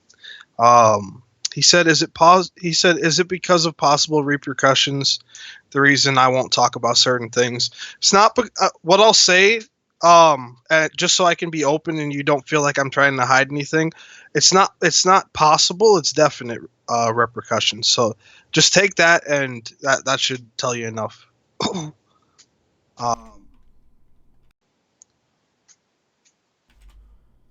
There's no chance. None of this is there's no chance. If it happens, it happens.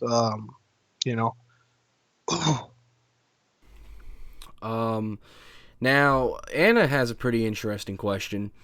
She says, do you think that any alien species consume humans or use humans as a harvestable resource?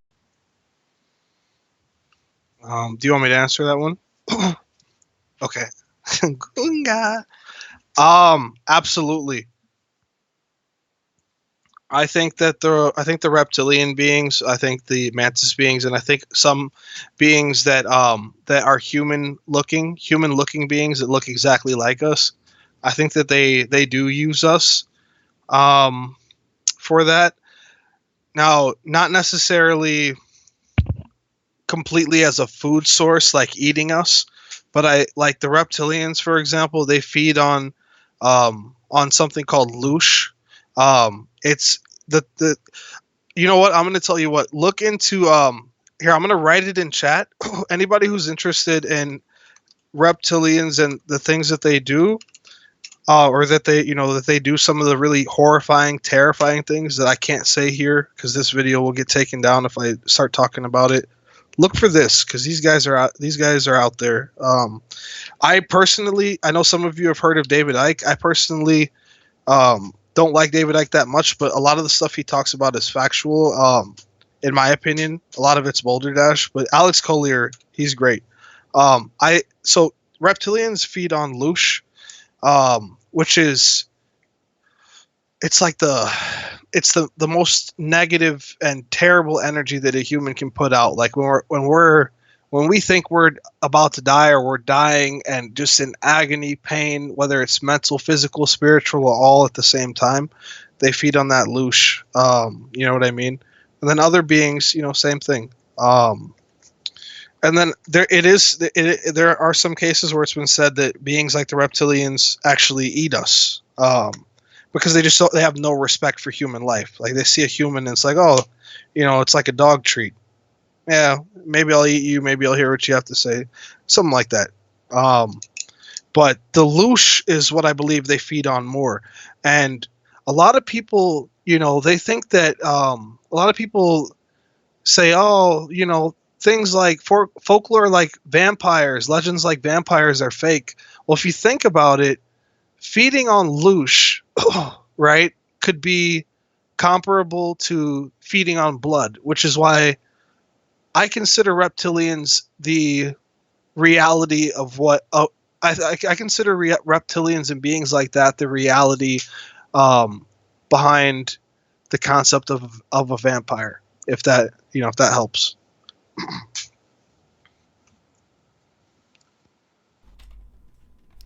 That's a good response, I agree. Home Dreams goes, why does Dogman sometimes hang out with coyotes and sometimes eat them?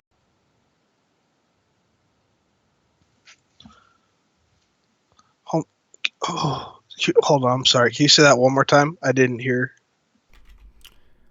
Home Dreams goes, why does Dogman sometimes hang out with coyotes and sometimes eat them?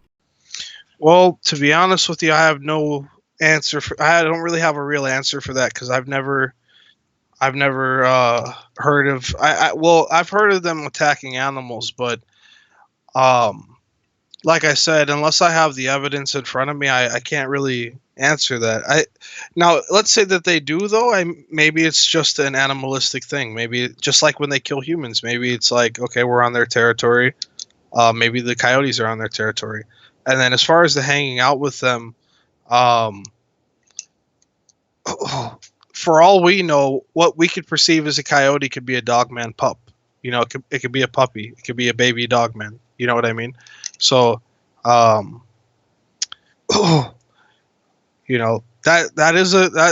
question makes me think. It's a good question. I just don't know how to answer it. Since I don't have any evidence. Now, Rick Loves Wing Chun goes, is Dogman an E.T.? I believe Dogman and Bigfoot are both possibly extraterrestrial biological entities. That's actually something that I bet on for a while. I think that is very possible, especially with their level of intelligence and the way they're able to slip in and out of our perception, whether it be a dimension or just what's being projected to us, what we can see. Um, they obviously would have to have some very high end technology that would be much more advanced than what we have as humans. So I definitely think so. I think so.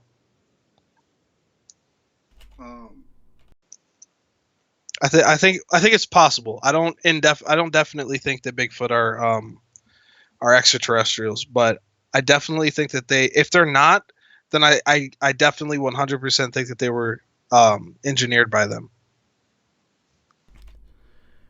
Do you think dogmen are afraid of fire?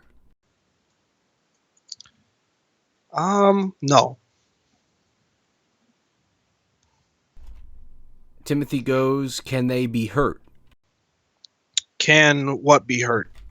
I'm assuming it was in reference to dogmen, but I'm assuming could any cryptid be hurt? I think so. I definitely think so. If they couldn't, then there would, I don't think life as we know it would exist, because if something could reign wild without any ability to be put in check, I mean, I don't even think any of us would be here having this conversation, because those things would just devour all of us and wipe us out, if they were malevolent. So I definitely think cryptids can be hurt. Tim makes another question. I don't know if you can classify it as the same thing as what you just made mention of in reference to getting hurt, but can we defend against reptilians and other ETs? I believe we can on a spiritual level.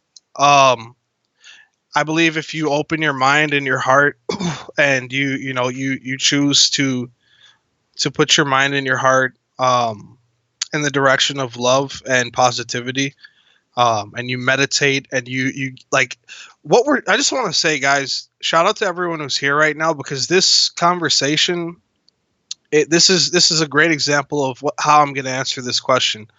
When you're in a group of people and you're sharing positive vibes and you're trying to open each other's minds, there's that's us moving up in consciousness. We're elevating. You know what I mean? So I think we can combat them on a spiritual level.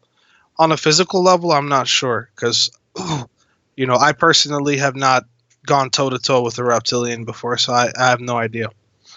But on a spiritual level, yeah, and I think the spiritual level is the most important. The consciousness, because from all that I've researched, reptilians, yes, they walk the earth, but I think that their main point of dominance is the collective consciousness. Like, just look at societal constructs and look at how torn we are in our world, whether it be politics, disagreements, whatever. You know what I mean? That started from somewhere, and there's definitely a devil on everybody's shoulder saying, "Hey, do it, do that." You know what I mean? I think that's where the reptilian influence comes from. So, if we can overcome that, I think we can overcome them. Why does Dogman let most people escape? And I would like to answer this question as well, but Sensei, can you please go first? I think, like I said earlier, I think dogmen sometimes choose their, the people that they're going to have an encounter with, because it's an encounter for them just like it is for the person. I think sometimes they pick and choose, and I think sometimes it's random. So sometimes I think they've gotten their point across. Let's say it was a targeted encounter. Sometimes they got their point across and they let them get away. Or sometimes they weren't meant to be in an encounter, or it wasn't meant to be horrific, whatever, and they let them get away. But what I will say is, I'm pretty sure everyone in here can agree, if a dogman wants to catch you, it's catching you. So,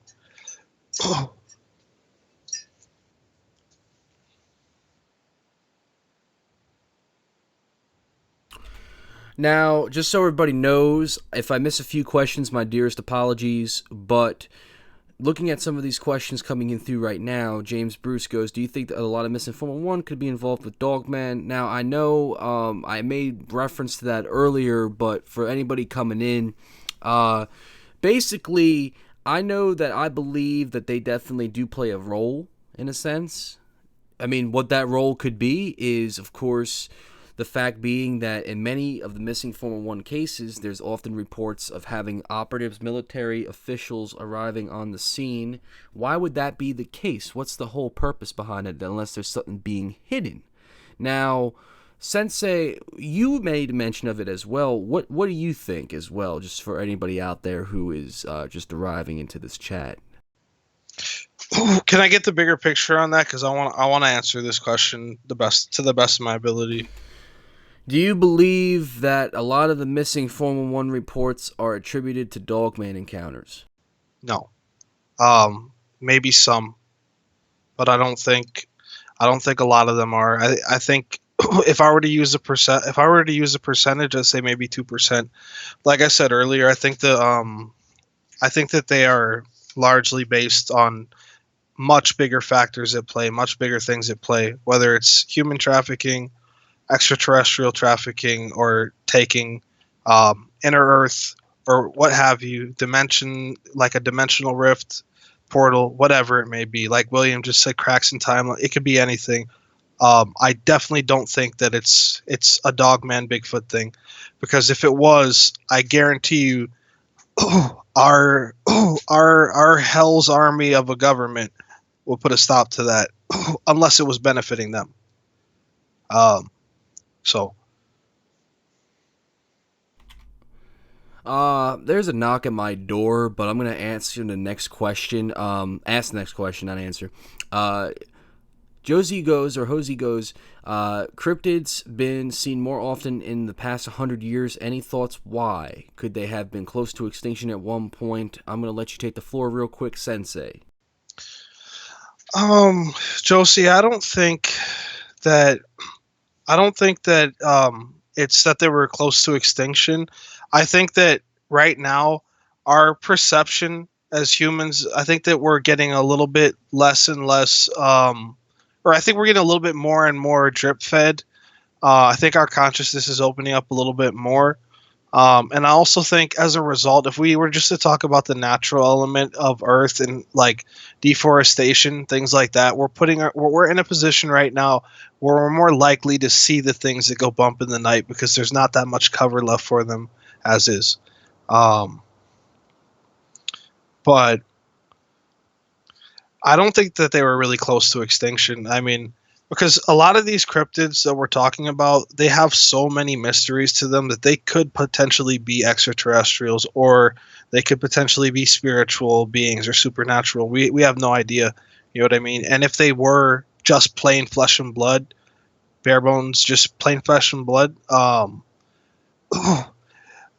for them to be around this long and to still be here and to be undetected, I doubt they'd be facing extinction anytime soon, because they're obviously smarter than us if they can evade us, so well, and also still be in the same vicinity as we are.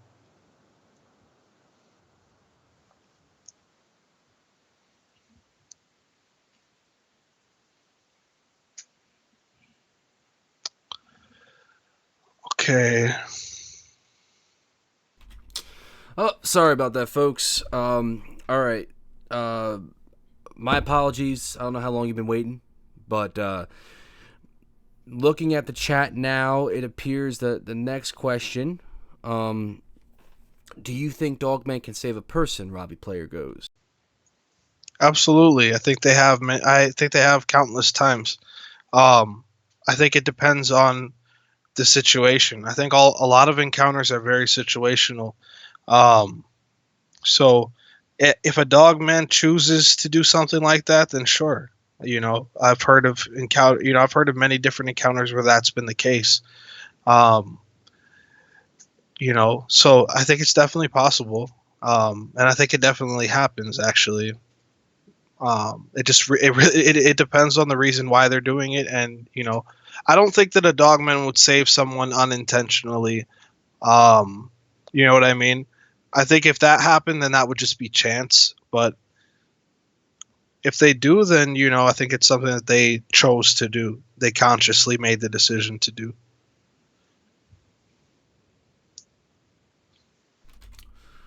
And I agree with that as well. Now, any more questions anybody has, feel free to put them down in the comment section right now before we go ahead and cut the tides. Brandon Martin goes, do you think a dogman could physically let you see what they see, especially in dreams? That's actually an interesting question, actually. Yeah, that's actually an amazing question, and I love that question, Brandon, because that ties into one of my beliefs about dogmen, that they may not be supernatural per se, but I believe that they are on a higher level of consciousness as a race than we are. So I think that they definitely would be able to telepathically do something like that, because they've already achieved a level of consciousness, that puts them above us in many ways.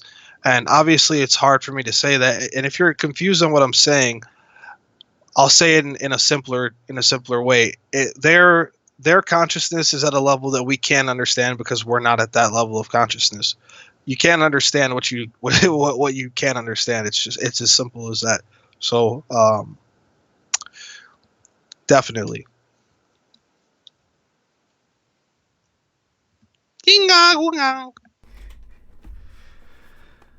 Now, stay out of it. The interesting thing is that when we look at the idea of what these creatures could be and what they admire, I mean, it's pretty interesting, and it's also frightening. And hearing everybody else's questions and Sensei's feedback, or at least his opinion on it, is pretty interesting, to say the least.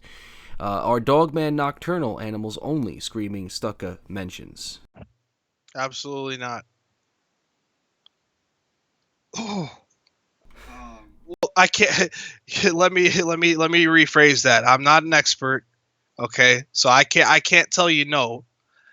They could be a nocturnal only animal, but my belief, personally, based on opinion, is that they are able to function at all times of the day, whether it be broad daylight or nighttime. Especially based on the encounters that we've heard. A lot of my opinions are based on eyewitness testimony and then my own research. You know what I mean? But yeah, I can't tell you no, but I don't think that they're nocturnal. Well, no, all right, hold on. I don't think that they're nocturnal only. I think that they are nocturnal very likely, and then also able to function in daylight as well. Cemetery Hill goes, some of Vic's shows recently have featured female dog women, dog ladies, which is rarity. Why are people seemingly hesitant to talk about the female dogmen? Personally, just real quick, I feel that if the reasons why, I'm assuming because, as you mentioned, it was a rarity. And besides, too, I mean, people could be seeing female dogmen, and it may not look like you're necessary. It could look like a male. I mean, who knows? I mean, we don't have. Has there been a major study done on the genders between the two? What features do they have? Obviously, besides the organs, so to speak. I mean, Sensei, what do you believe or think about that? Well, I just want to say shout out to my girlfriend. I know she's watching, or she will be later. I can't speak on this because this is all hers, and she has not come out to it with, she hasn't come out to anybody about it. I think she will eventually, but I know when she was younger, she had an encounter with a female dogman, or a dog woman, if you will. So I hope one day that she comes out with it. Maybe she'll talk to you on the show. But from what she told me, I believed it 110%. The encounter, and it really made a lot of sense to me, because I'd never heard an encounter like that before. And it made a lot of sense to me. So I think that female dogmen, I think they're talked about less because they're encountered less, if that makes sense. I think that a lot of the encounters are by, maybe not always males, but like, we're not talking about like an anime character, a fictional anime female character with, I see breast all the time, or I see breast all through the chat. I mean, it's not going to be a pretty dog man with like, with big breasts. I mean, but I think that they're either either they're not, like, we don't know, like people who see them or have the encounters, they might not know it's a female right away. Maybe that, or maybe it's because the males may be more aggressive and maybe out there doing the footwork. Um, you know, well, outside, gathering, hunting, scoping out areas. Right, and I mean, in terms of the whole perverted side of everything, of course, for the female dogmen, because that's how it rolls nowadays. It is interesting to know the difference between the two size comparison. Of course, the organs, and as foremost, the motherly instincts to these creatures act like mother bears with their cubs, or their pups, in a sense.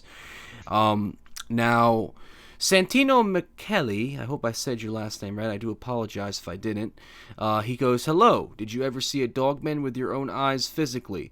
I'm going to answer this first because, I know this question could be taken for both of us. I've never seen one. I've had people I know personally who've seen one, but other than that, though, I've yet to have an encounter. Sensei, yourself? Same goes for me. Haven't seen one yet. And when me and my crew are down there filming for you guys at Bray Road, I really hope I don't run into that thing, because give me any other dog, man. I don't want to see that one though. So, yep, not yet. Fortunately. Bingo. Well, I feel with a lot of what we've talked about tonight, and folks, if you're just coming in through the chat and you're watching this now, you were probably either watching the Paranormal Roundtable or Dogman Encounters, two good shows.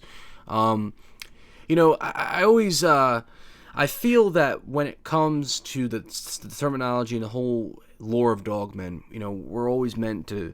We have so many opinions and so many theories because of what so many researchers have put out there, but we don't even know what's right and what's wrong because there's so much of it going around. And I always try to deliver that show where it's not exactly necessarily all about what one researcher might say, because if a famous researcher says this, it's instantly declared fact. Why? Because people follow it, because that's what that person says.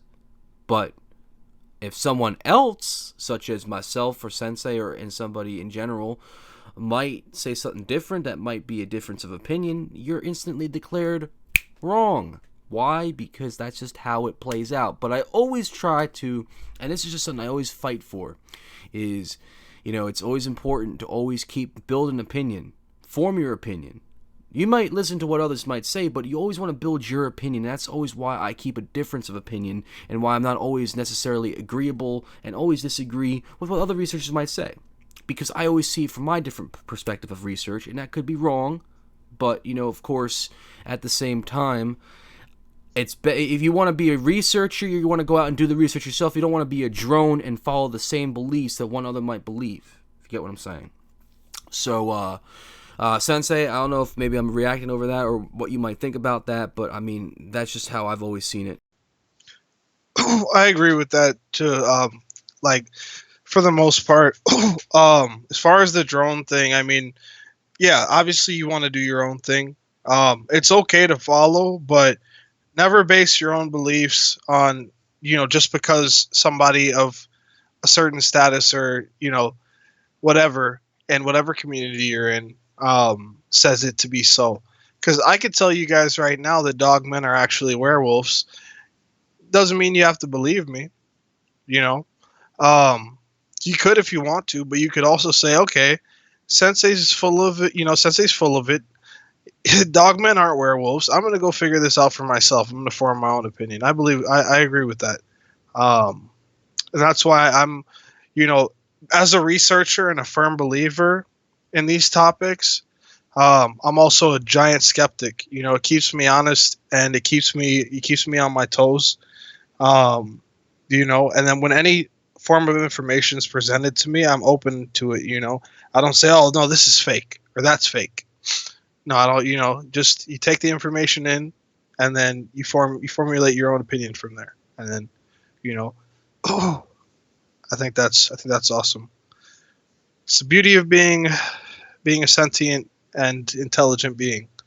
We're able to gather thoughts and ideas from others, from other beings, and then make of them what we will. Amen to that.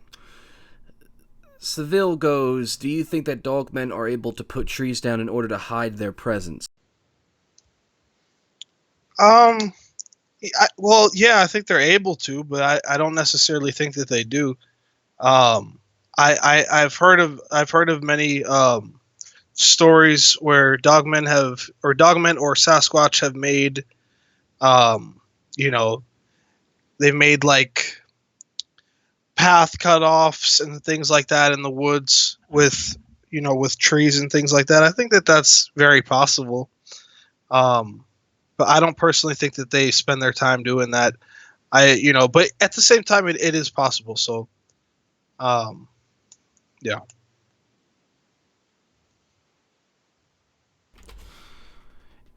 Da Jinx 1 goes, can sonic devices, weapons be a good deterrent for dogman? I have I don't have an idea, because to be honest, to answer that question, you and I'd have to go out there and try to use it on a dogman. If you put a dogman in front of me and we have that technology, then I'd know the answer. But I have no idea. I guess the best way to figure it out is to test it out, right? So, Alex Detrinidad goes, spiritual combat against dogman, possible and how? I don't understand his question, or her question, his or her question. But if you mean like a dogman attacking you spiritually, I think that that's possible. But I haven't really heard too much of that. I think that they're a lot more advanced than us, on a spiritual level. As it is, so I don't think they really have a need to do that. But if they do, it maybe just be a fear. I don't know. Fair enough. Now, before we do, of course, conclude our show, Sensei, would you like to throw out a few words of advice, or perhaps maybe some words you'd like to conclude the show with? Gunga gunga ginga! Stay out of it.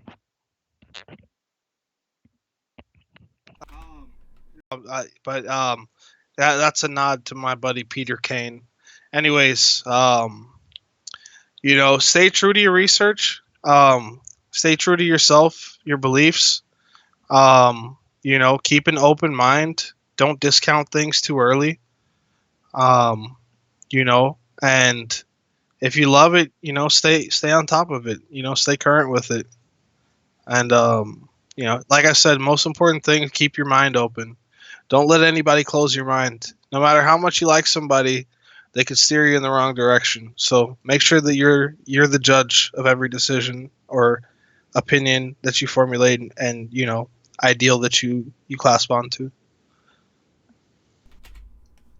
That's a good thing to do, of course, and of course, as always, big shout out to Mr. Peter Kane. Interestingly enough, interesting questions. Screaming Stuttgart goes, do they have the ability to open doors or windows, or do they just scratch at them? I personally believe, in my own opinion, that they have the ability to open up any door or window and scratch at them, as well as get into a car or even smash a window. What do you think, Sensei? I think that they definitely have the ability to. I just don't think that they're dumb enough to waste their time doing that unless the moment's perfectly right. And honestly, if like I said, this goes back to the complex, like you were talking about Wolfen and stuff like that. If they want you, they're gonna get you. So I'll tell you that. If they want you, they'll definitely get you. And as far as their ability to, without question, I believe they have the ability to, without question.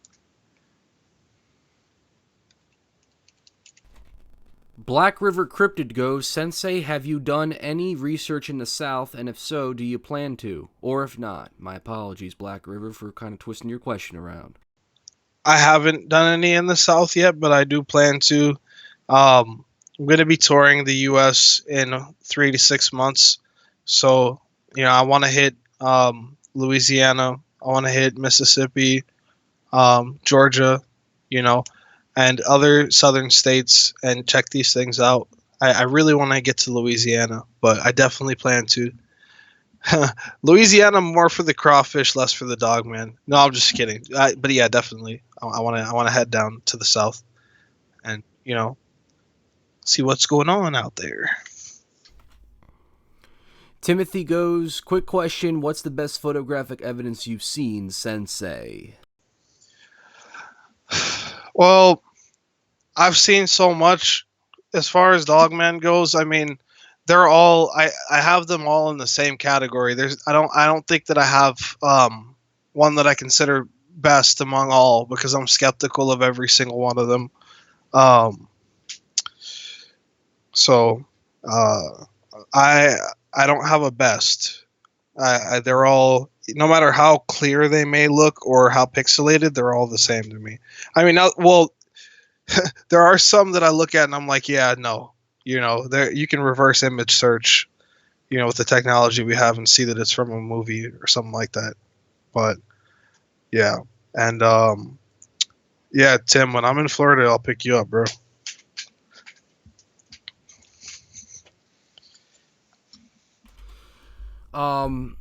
There was also one discussion as well, in reference to reports in Taylor, Mississippi. Just to clear up a couple things real quick. I know, Mary, you mentioned Mississippi and Louisiana. I did do episodes on Mississippi and Louisiana if you want to check them out in the states of activity, but we didn't really get a lot of reports. As for Taylor, Mississippi, it's interesting because it's been pretty quiet as of late, I think, with reports. A lot of other researchers have made this comment as well. I spoke to a couple New York researchers the other day, and they said the same thing. And if there is reports, it's interesting because Taylor, of course, has that long-term history with Dogman phenomenon. Now, there is an interesting news article I'm going to pull up here soon in reference to Taylor, Mississippi, and I want you guys to get an honest opinion on it because there's some interesting evidence in that, too. I just got to pull up the episode necessarily. Alex goes, do you think dogmen feed off of fear? I don't think they feed off of it necessarily, but I think that sometimes they choose to invoke the fear of God on some people. And I think sometimes when they're looking to frighten you, that's exactly what they're looking to do, because they could do much worse and they don't a lot of the time. A lot of the encounters that we've heard, we wouldn't have heard if their intention was to kill. So I think that I don't think they feed off of fear, but I think that they will frighten they'll frighten the hell out of somebody, if that's their goal and primary objective. And I think there will be a reason behind it as well.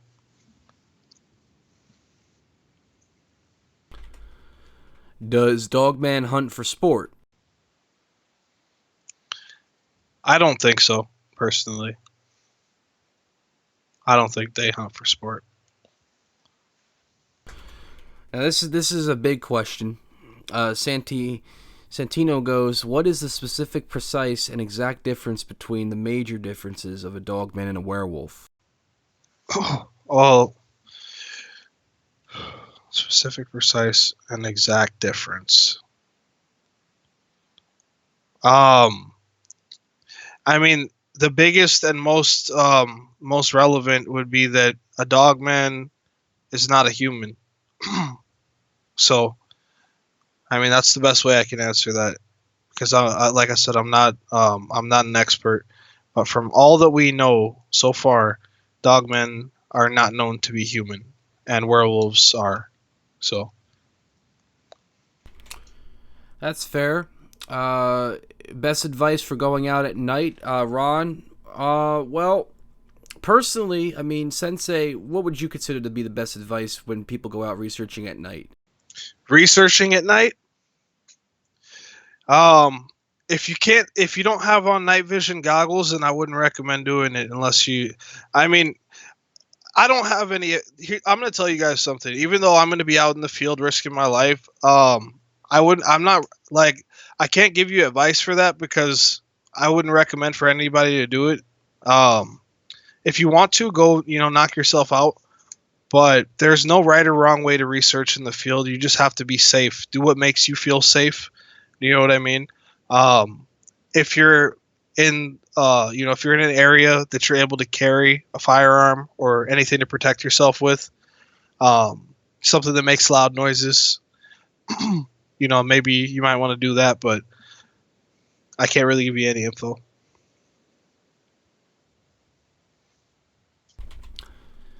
Fair enough. Seville goes, I've read that people have a kind of a respect friendship like with Sasquatch. Do you think it's possible with the Dogman? I think it's possible.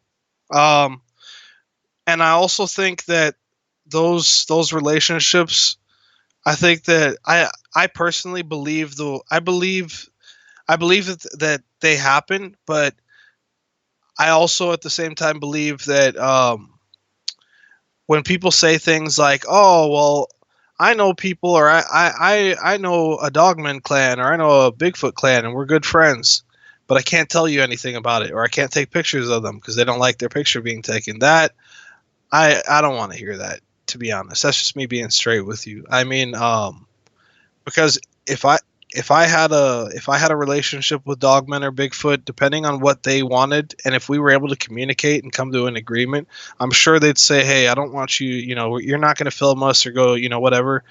I'd respect that because if we have a relationship, relationships go two ways, which means we like them and they like us, or whatever. We respect them, they respect us.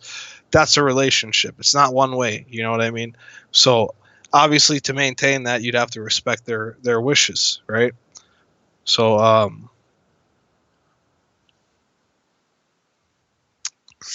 don't know. I definitely think it happens. I definitely think it happens, but I don't think it's something you're going to hear about too often, And if you do, I mean, I'm not trying to knock anybody, but that's why I'm skeptical, That's all I'll say about that. Mr. Carlito's Way goes, do Dogmen have feelings? I think so. Absolutely. I mean, I think they're smart. You know what? I think Dogmen are smarter than us, so I'm sure they have feelings. We're going to take a couple more questions, folks, before we wrap up the show. Ron Fitzgerald goes, if evidence is acquired, hard evidence, how should I go about to validate it? That's a good question. To be honest with you, you're going to have, if you have hard evidence or if you come across it, you're going to have to make that judgment call for yourself. And just keep in mind that if you have that hard evidence, and anybody knows you have it, you have a very high risk of being intercepted by external forces. And depending upon what they say to you or what is said to you or what happens to you, it'll be your choice to weigh it whether or not it's worth taking the risk to, try to put that info out there. And then at the same token, if you are able to put that info out there, if it's detected and it's real, there's a good chance it will get taken down, So if you can go undetected with that information, then that's awesome. That's what I'm striving to do myself, But if anybody catches wind of it, when you have that talk, and you'll know when it happens to you, you're gonna have to make the decision whether or not you're gonna get rid of it or defy and go for it. Final question we're going to take for this evening. EJC13 goes, if something happens to you guys out in the field, how is your evidence going public? 4chan or something? Where should we go to find it? Well, personally, I know for a fact that if I stop posting content and if something happens to me personally, let's just say, for example, someone decides to, an MIB outfit decides to clip me in the head. Okay? Now, I could say that right now, and if that actually does end up happening and something happens to me, then yeah, absolutely, exactly what happened to me. But what about you, Sensei? Well, it's funny because this kind of like about. Well, they don't know, but So for my my upcoming trip to Bray Road, I actually had something. We didn't. It wasn't necessarily like a contract or agreement, but we meticulously planned what we're gonna do with any and all information, in case I'm killed or hurt or whatever, or anybody else, in my crew, when we go down there to do our filming, we have a chain of command for what's going to be done with the footage if we can get it out. Now, if we're all intercepted, then obviously the footage won't get out. But I'm glad you asked that, EGC 13, because that's something I thought about long and hard. Because a lot of people go out there, and so I believe that a lot of great footage and evidence has been suppressed for that very reason. So I have a lot of people in my pipeline, and we have it, ready to go. I'm not going to say exactly how, but unless everyone's compromised, I think if we get something, it will definitely get to the people.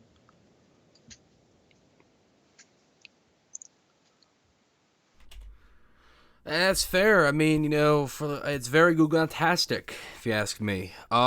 Well, first and foremost, folks, Sensei, I want to thank you so much, brother, for doing the show tonight. I want to thank you personally for taking the time out of your busy schedule to come and greet us here on The Fringe and give us a great testimony on Dogman and Alien. Absolutely, brother. Thank you so much for having me. As always, it's a pleasure. And, look forward to working with you in the future and, continuing to be a truth seeker. That's what I love about this channel. Guys, Chris's channel is unique, because, yeah, in my personal opinion, Chris is, the Venomous Fringe is just, one, it's a beautiful community. Two, the way Chris lays things out for you, there's nothing being shoved down your throat, and I've been a fan of Chris for such a long time, still am, always will be, because of the way how he presents things, and it's just awesome to be able to show, to give your opinion, to say what you think, be heard, be listened to, interacted with, and not told, no, it's this way or it's that way. That's awesome, and Chris deserves to have like 10 million followers. In this community, Chris is my number one. And that's no bias or any shots at any of the other guys. Love all those guys. Shout out to you guys. We're all cool, that. But yeah, so it's an honor to be here, Chris. So I just want to say that. Well, thank you. It does mean a lot, and it definitely does. It really is. I know I'm not the most prominent out there. I'm not trying to be the most prominent, and I know that a lot of people like Josh, a lot of people like D and Vic more, and I get that. But at the end of the day, I just try to put out what I can put out and remind people that I'm not just this millennial punk who's making content. I'm a researcher, so I know what to put out and what to do. So at the end of the day, folks, I want to appreciate everybody. I really do, all you coming into this stream, everybody taking the time. I know it was one of those nights, competing with Encounters Radio and the Round Table. I get it. I totally do. I just made mention of. But I want to thank you all for coming on and listening to us talk for this very good episode.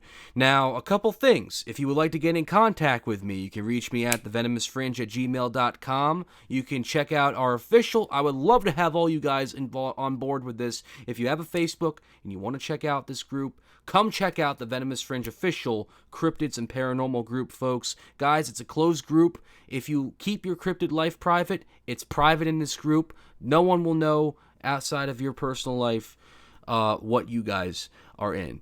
And if you guys would like to help out with the channel, whether it's to donate or it's to help us with equipment funds, there is a PayPal link down below. Check out that link if you are interested, if you can help us out. And if you'd like to join our Discord, feel free to take a look at our link down below.